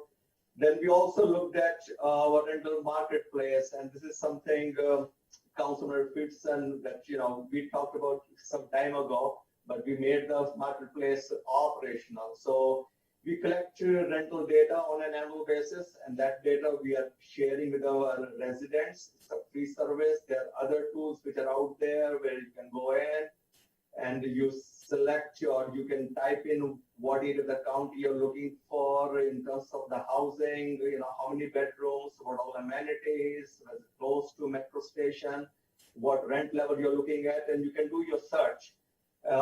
We had a beta test with AOBA members and we got positive reviews. So we have several hits on this portal as well. So we'll have, Dana Burke, give a presentation on this portal, and Summer Cross will give a presentation on MPDU portal. Then we also made our code enforcement handbook available online. So we basically looked at what all information we want to, disseminate, or we want our tenants and landlords to understand in simply plain English. So we have Sharla, who's from code enforcement, who will be doing the presentation on that aspect of that, portal. So with that, I'm going to ask Summer to give a few minutes presentation on the MPDU portal. Summer. Sure. Good afternoon, everyone. I will try to make this short and sweet, but wanted to summarize the MPDU application portal that we created, as Mr. Nigam said, as a reaction and a response to the pandemic. It was a very ambitious and aggressive process to convert what was 100% hard copy in-person application acceptance procedures into what is now 100% online digital application process. I feel like it was a way for our department to continue to serve the residents of the community and continue to train and certify NPDU applicants while the office was closed, but also it is a great step for our future to make the whole system a lot more streamlined and easy to process. So it actually does three things, and I'm going to share my screen. Hopefully this will work. Essentially, it allows the home buyer applicants to securely register and submit all the supporting documents that we need to review to confirm their eligibility. It reinforces the rules and requirements of the program, taking a step back before an applicant files their application and enters into the portal. They have to take 2 classes. Those classes also went online during the pandemic and continue to be online. And so this application portal makes sure that the main points, the benefits, and all of the requirements that an purchaser of an NPDU would be obligated to adhere to, making sure that people understand all those rules and requirements. And then it also allows applicants to update their information as needed. So if they have a life-changing event, they have a child, they change their job, they get a different income, they can now update that information right in their portal system. It goes straight to us, to staff, to review. They don't have to worry about coming in and bringing all these hard copies, extra documents. So I'll take a quick minute and show you what it looks like. This is the start. It begins with the MCG extranet, for which any register can get an account, entering your username and password. Then takes you to a portal for all county secured applications. As you can see, the NPDU application portal shows up here. As I mentioned, it'll take you to this page. As I mentioned, you have to take 2 classes beforehand, and this is just a reminder to everybody, you're going to need some kind of code from those classes to confirm the attendance there. And then that would take you into the application portal through that button.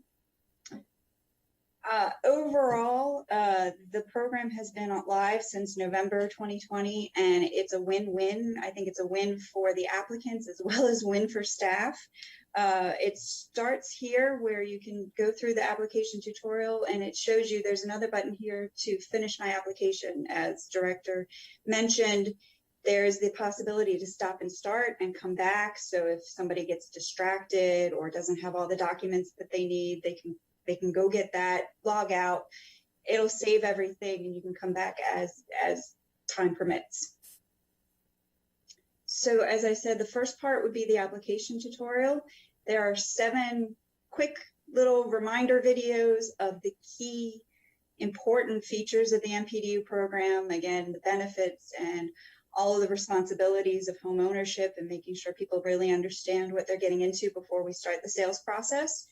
Every video is followed by a brief handful of questions that you would have to pass to go on to the next video. So you have to get an 80% or more to go on to the next video. Cannot fast forward any videos. You can't just skip to the questions, making sure that everybody really hears these additional rules and requirements and make sure that they know where all the information is. Then once the tutorial is done, it goes into the application form, just a simple form. As I mentioned, it's a win-win. A win for staff is that there's no longer the requirement to have data entry of all this information. It's already typed up by the applicant and goes right into our system. So it would be filling out information about the primary applicant, then additional information about household members, some more information about finances. Then that's the option to add all the supporting documents, and then a final acknowledgement that all the information entered is correct. Like I said, it's been online since November of 2020, and it's been a huge success. It received a NACO Achievement Award and has actually allowed us to exceed our pre-COVID benchmarks of service. So we're actually receiving more applications than ever before and being able to process that so that we can effectively respond to all the demand of the applicants that we have and the ever increasing demand of affordable housing. So I think it will continue to be a good tool that we can use. And we can take questions, or I could turn it over to Dana. Good work. That's it's not easy to get the county government, to the current age in a lot of ways. So Yeah.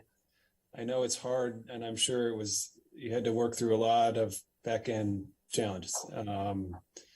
But it's great to get that built, and I know it'll be something you can really work with, and now we can better get the word out about it. I mean, how I or anyone would tell someone to actually apply is very mysterious, or was very mysterious, but now it can be pretty simple. Send them the link.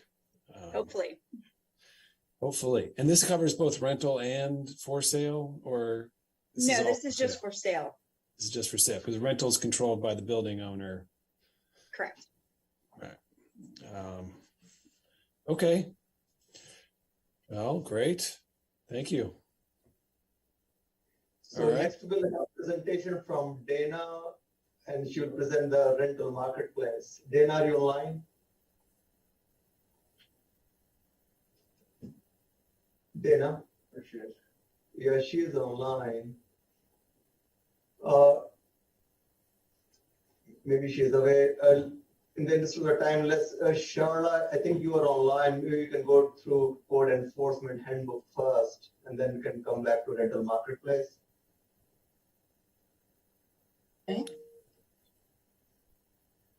Okay. You said go to code enforcement first, because we've got quite a hefty code enforcement items. So Yes, so I don't know if Dana is back in the office or not. While she's Okay. coming back, we can go to code enforcement handbook we'll first. just move on. Yeah, do you want to do the update on the code enforcement and then come back to these two things? Yeah, Since you have about 20 time. minutes. Yeah, exactly. We've got Right. a relatively brief window of time. So So, so the last item that's listed as a packet is for you to have an update on where we are with the county's proactive multifamily rental code enforcement. You have talked about this along the way during COVID, because as you know, interior units were not being inspected during the height of the pandemic before vaccinations, both to protect the tenants as well as the employees. But, prior to that, we had just undertaken a very robust program to look at all units to create a list of what we're calling troubled properties, where there were an exceeding number of violations, and also to have corrective action plans. And so I wanted you to have an opportunity to hear from the department about their re-energizing of this effort as they're now going into individual units. Did just want to say that throughout the pandemic, they did exterior and also common area inspections.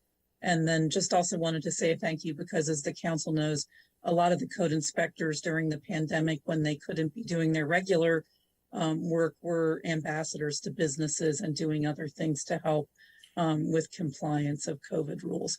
But really wanted to make sure you had an opportunity to understand where we are with getting back to getting these corrective action plans taken care of and getting the inspection process back on track.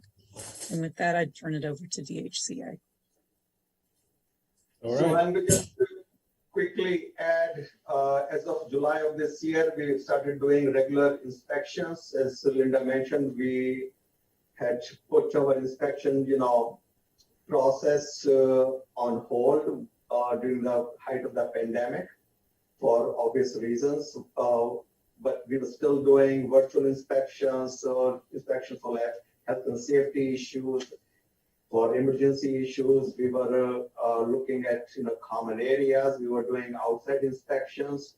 But now we are catching up where we kind of left off at this point.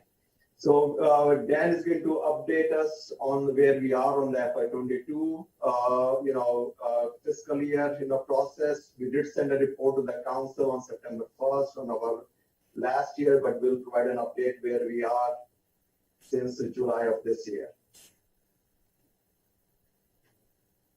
So thank you. I'm trying to get on the Zoom, I think, to try to present a slide to you all. But in the meantime, You want to be able to share? Is that? Yeah, I wasn't logged in before. Keen Nichols was going to do the overview You here. just need to be let in. Yeah, so Sky, if you could Sky. I just got let in. Ann in, please. He's in. Yep. All right. Okay, let's see here. So, share screen.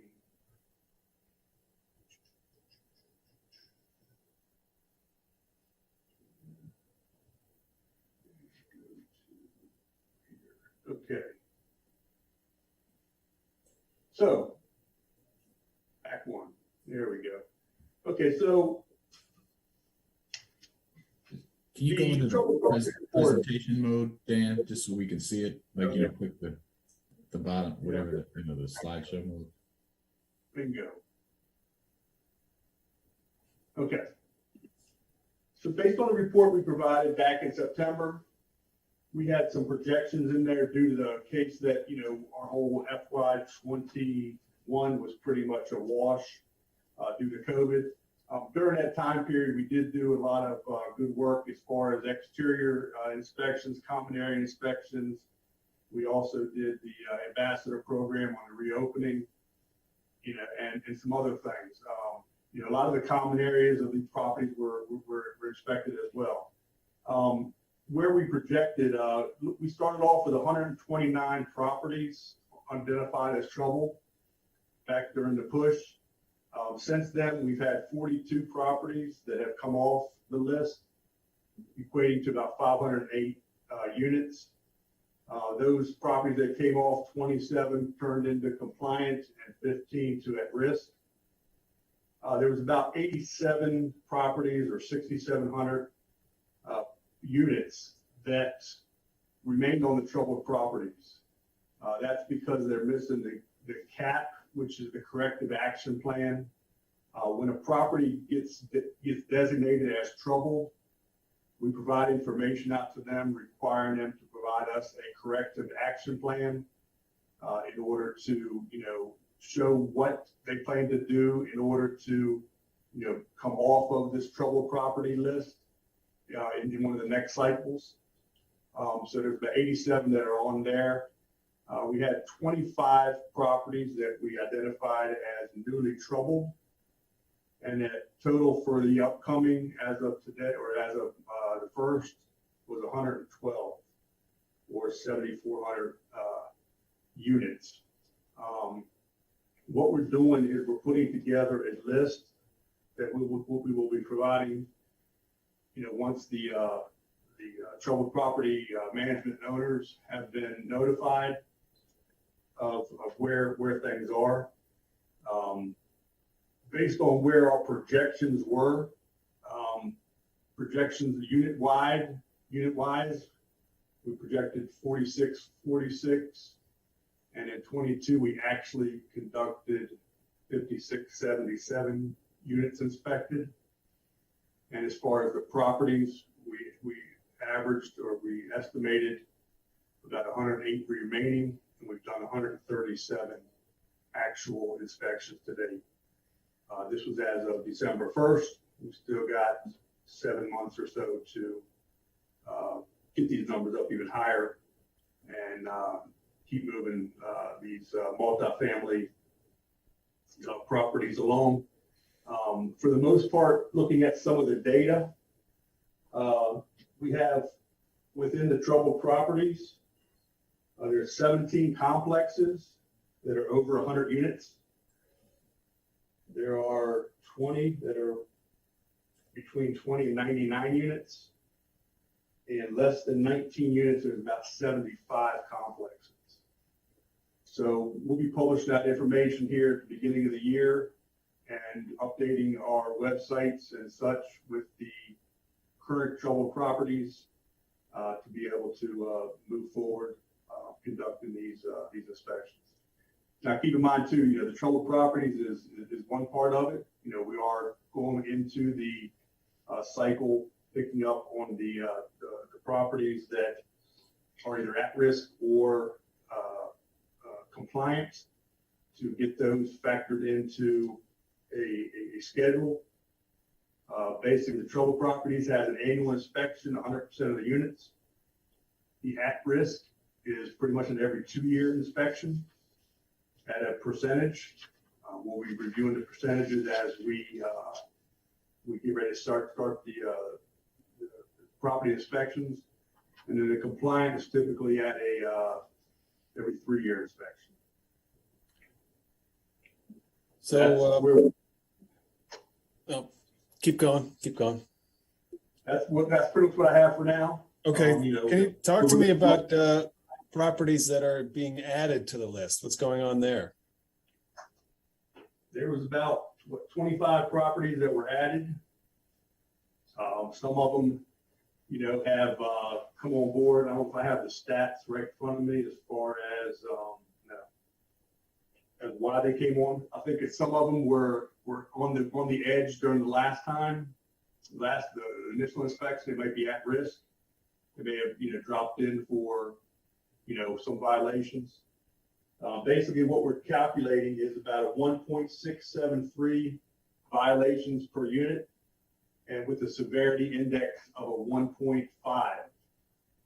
So those are where we stand with, you know, our violations.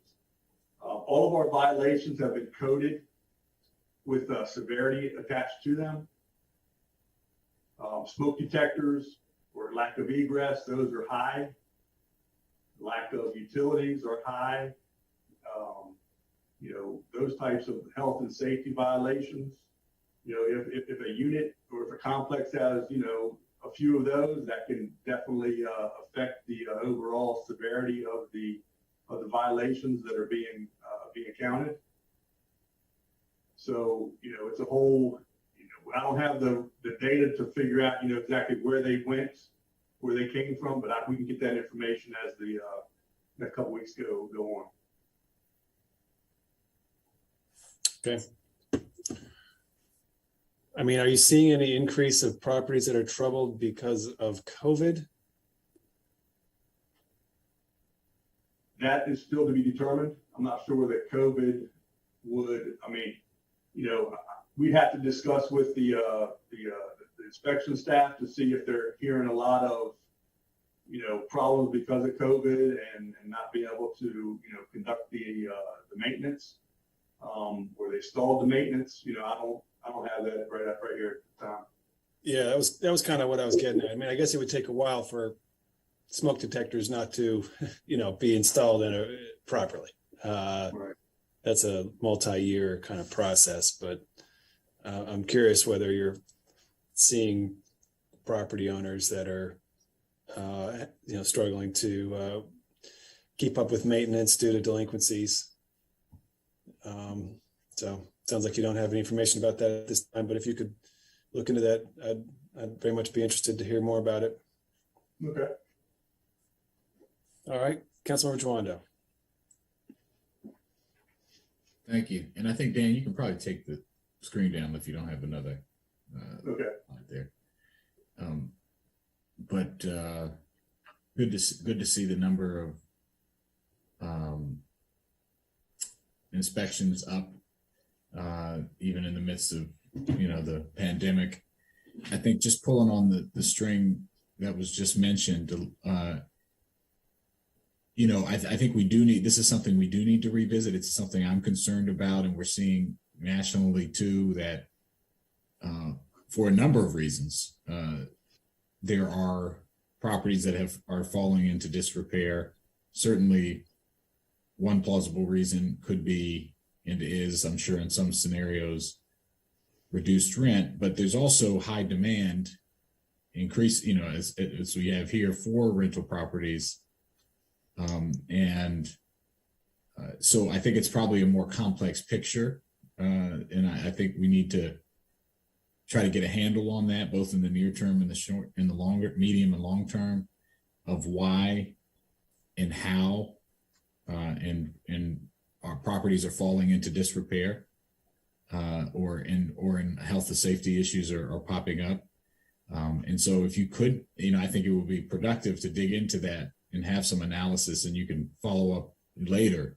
But I think we need to, you know, I'd love to see what are of the folks who came online, what were the reasons And are they typical reasons that you saw pre-COVID? And, are they different parts of the county? I'd love to see some analysis on that. And because I think it could be instructive to the outreach and the support and just understanding the scale and scope of the problem, so I just wanted to flag that for you, flag it for Ms. McMillan and my colleagues, because I think that this is a complex and potentially, something we don't want to forget about. And so I just want to flag that for you all. Okay. Yeah, and like I said earlier, looking at, properties that are less than 19 units. So those are probably like your mall and halls. There's 75 of them.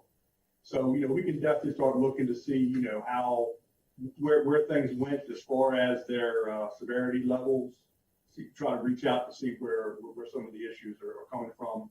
And we will definitely get back to you. Yeah, and it also relates to our last conversation too, right? If this might be a key opportunity in time too, if there's properties that can no longer be maintained or afforded, maybe people, and if there's smaller units but they're serving a population in critical areas. I know something that Councilman Reamer and I have talked about in the past is, I grew up in Quebec Terrace, and this is a place where it might be time for some timely conversations of acquiring some of these through nonprofit partners or through the HOC or through any combination of deals to take ownership and improve the quality in these places. So I think it relates back to that as well. So I think a lot of reasons to know that data, not just from an enforcement capacity, but for other potential opportunities. So, all right, I appreciate it. Thank you for the work you guys are doing. It's a good point, and as you said, it relates back to our previous conversation. I mean, DHCA has said that they are looking at transit proximate properties, Purple Line proximate properties. You've cited the Purple Line corridor plan and the need for getting control over 6,500 units. I would really, again, encourage you to take that to the next level. Like, there are properties there. Councilmember Joano mentioned the Quebec Terrace area that many of us visited, and they were not in good condition at all. And we talked about the need for the county to just step in and buy them, or I should say, work with a private partner to buy them. And there's a number of complexes like that are in that corridor that I think we ought to be, more than waiting for them to come on the market, we ought to be thinking about how to approach them even and, talk to them, just very deliberate to acquire them, put them under nonprofit ownership, ultimately redevelop them in a very thoughtful way, preserving access, increasing the number of units, and increasing the number of units that are under control due to nonprofit ownership. So there's great opportunities there. And you've got the Opportunity Fund that's going to be coming forward before too long. So hopefully that will be useful as well. All right. Let's continue on this topic here. I know we have a few folks who've got their cameras on. I don't know. Shara, are you online? Yes, she's here just on mute. Yeah. Yes.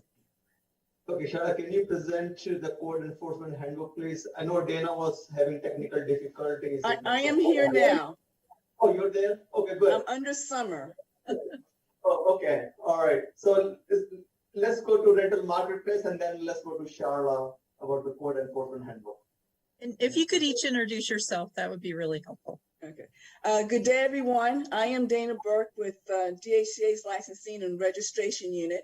Although for the next few minutes, you will see my name is Summer for this presentation. The rental marketplace was launched in the spring of 2021. Back in March, we had the opportunity to meet with property owners to give them an opportunity to look at the beta website and to offer suggestions, and gave us an opportunity to incorporate some of those suggestions. The market rental place, the rental marketplace is a tool that prospective tenants may use in their search for a home in Montgomery County. And the data presented on the rental marketplace is collected from the property owners and from the managers when they submit their annual rental housing survey. Let me share the screen with you here.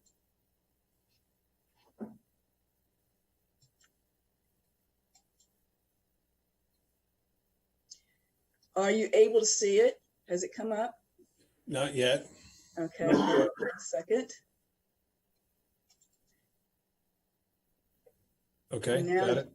Okay, so here's the rental marketplace, and users are able to customize their search based on the rent range over here, the size of the units, whether they want an efficiency 1 or 2 bedroom. They can enter more than one selection.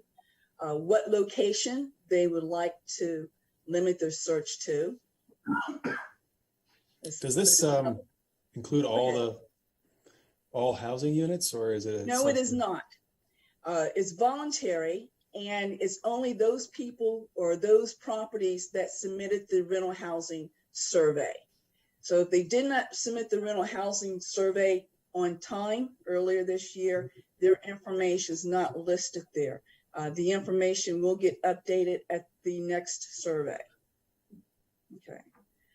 Other criteria, location, other things that may be of interest to them, whether they want a senior living location, age restriction, or what type of amenities that might be important to them.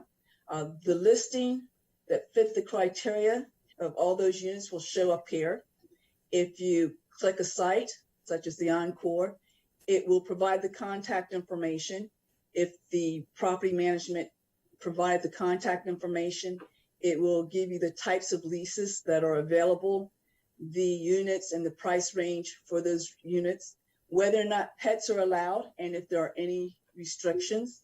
And of course, down below, a map for where the property is located and what's in the surrounding area. Users can also elect to register their search, and by doing so, property management groups can send out information to them. And of course, this is elective. They don't, they're not getting the information unless they choose to register their search, and the search criteria will go to the property management. Like I said, this is a tool to get to the rental marketplace.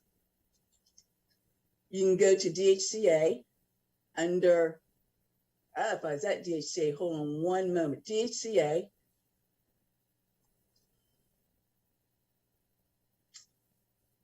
And we do have it under resources and rental marketplace.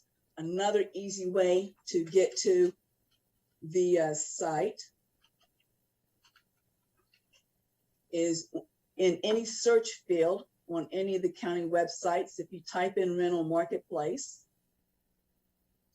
you'll have selections here. Choose any of the top 2 and you'll see rental marketplace, and you are here. Right. Again, the information that's provided, the data that's provided is supplied by the landlords and the management groups of the multifamily units. And these are only multifamily units that are listed on the rental marketplace. Any questions? Okay, I might have, help me understand. What's the advantage here relative to using whatever a normal tenant property search would be? What's the additional benefit of coming to the DHCA website to search? Well, the advantage to residents is limiting to just this area here. As we go to the next year, we'll be able to provide more information as landlords and management groups provide that information to us. It's not going to be lifetime because it is only updated once a year.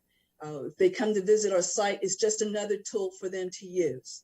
For the landlords in the area, it provides them an opportunity to get themselves out there, to let those people who are searching for a place to live to know that they're available, how to reach out to them, and what they have there. Okay. All right. Well, thank you. Appreciate this. So it's not available units necessarily, right? It's just units that exist. And so, you would search that, and then you would find a complex, and then you would contact the complex to find out if there are any vacancies. That is correct. You would have to reach out to the complex, to the multifamily property, and speak to them directly when it comes to what is actually available. The site does provide something more so than the other domains in that income restriction. Let me see here if I can bring one of those up for you, because it does let you know if there's certain properties or there's so many units that are available that's 30% AMI, but it doesn't tell you if there's any available there. You would actually have to reach out to the apartment complex to find out if those units are there. But it does let you know that they have some there. So income restrictions. So those would be the MPDU rental units? No, not MPD rent. Well, for rentals, if they have, let's go to Silver Spring here. Makes it easier if I actually give you one. All right, so income restricted units, 50% AMI, they have at least 82 of them that are there. And yes, for MPDU, they would have to register with the landlord and to qualify for the AMI. But they know that this particular location does have at least 82 units that meet that criteria. So that's a value for the resident, right? That's the value for the resident, yes. They can find out where there are buildings that have income restricted units, probably MPDU, right? Well, these would be also like tax credit units or project-based Section 8. There's a variety of units that show up. Okay. And then they can then figure out, because otherwise you don't know how to get on that list, because you got to contact that building owner to get on their own, to find out if they have any units open, right? That is correct. Okay. Interesting. Well, I think you could potentially, target this presentation a little bit more to that user, because that user, there's a strong value here for a particular kind of user. Your average renter may or may not have value here. They might be able to get what they're looking for on whatever commercial listing services they might use. I'm a little confused if you're, if there's a reason you would use this if you weren't looking for a restricted unit, but if you are looking for a restricted unit in Montgomery County, this seems very, very useful. Yes. And okay. keep in mind, this is information provided by the management groups, the landlords. So we are trying to encourage them to give us more and more information. And that way this site will become more valuable to both the landlords and to the potential renters. Councilmember Friedson.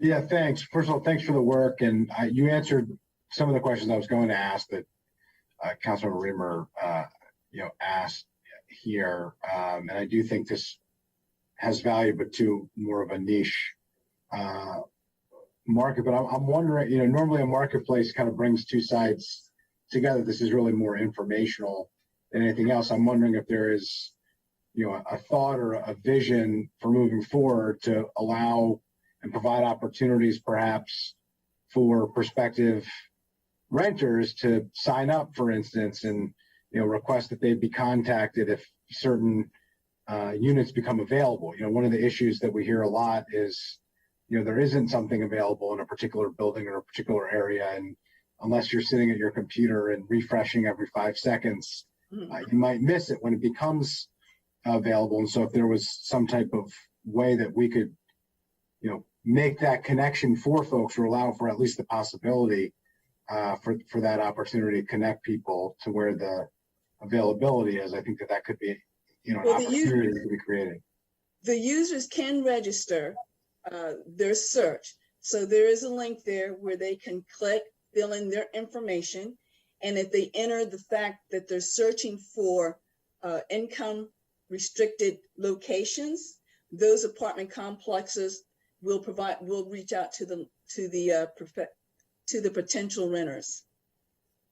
So, okay, so currently they can sign up, and the units that do have income restricted units do get that information if they have, presumably provided, permission to do that? Yes. And let me see if I can bring this back. I'm using Summer's computer, so I do apologize for the struggle here. Using her computer, I'm bringing up certain things here. Let's see if I can bring that and it's not quite winter, and there's some challenges. I get it.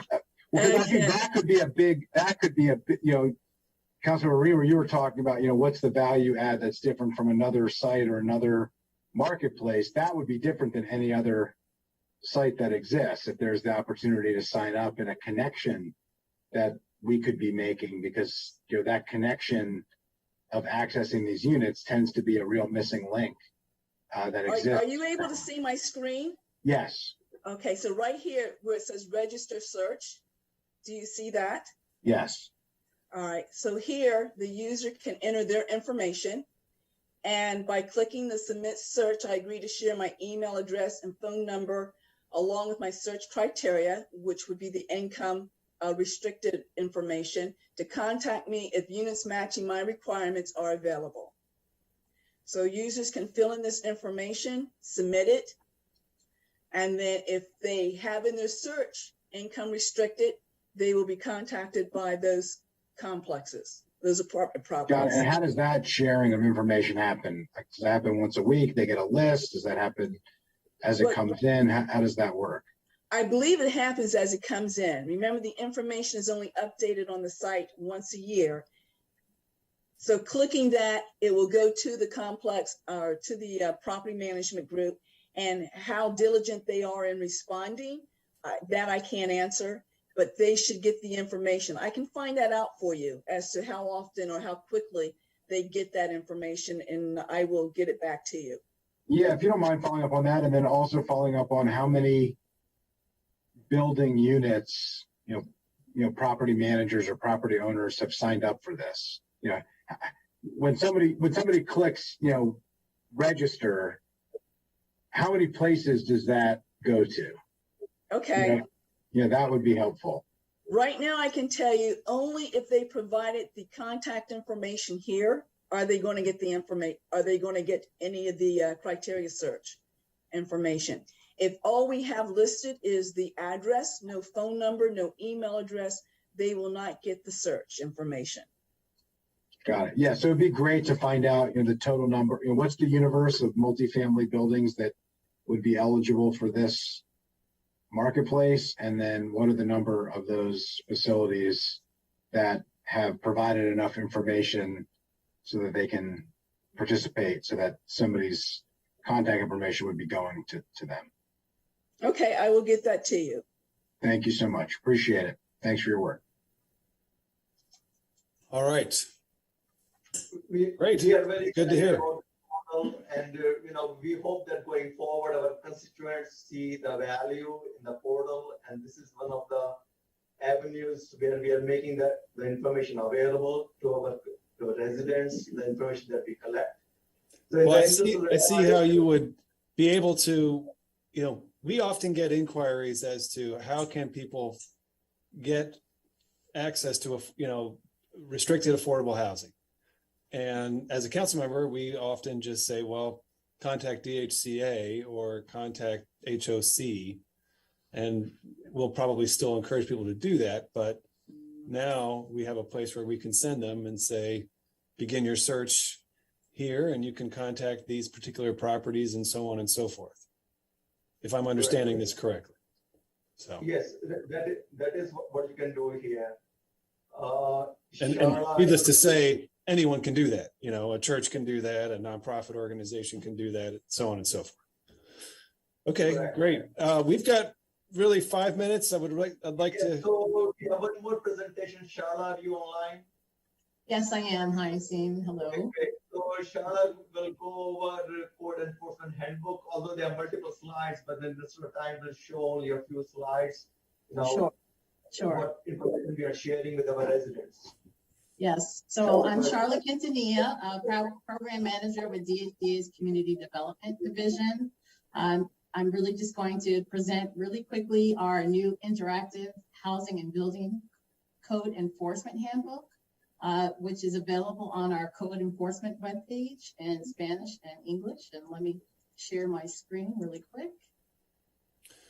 So while you share your screen, DHCA, you should send over a real simple language for that, for the rental marketplace, so the council offices have it and they can use it for their constituent inquiries. Sure. We can take care of it. So are you able to see my screen at all? Yes. Okay, so this is basically the cover page, and this is an interactive handbook that folks can go to learn more about all of the new and existing property maintenance and safety laws. Our laws span over 7 chapters of Montgomery County Code, and this is a condensed 44-page handbook organized in 6 major sections you can see on the navigatable table of contents.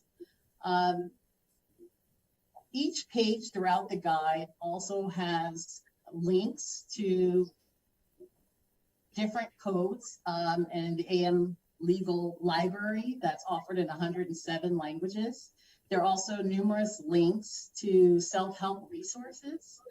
Here you see the Windows safety page, and we've gotten a lot of requests lately about the window guards law becoming effective January 1st. Here, we just provided some pictures to some code compliant window guards, as well as embedded within the text where it says writing, you can click and access the window guard lease addendum, as well as the executive regulation here to learn more about the law.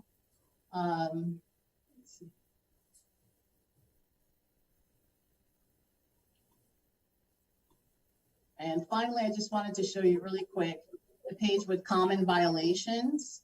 And we want folks to be aware of this so that they can be proactive and making sure that their properties are compliant, as well as the urgent violations that tenants should report promptly and landlords should address immediately.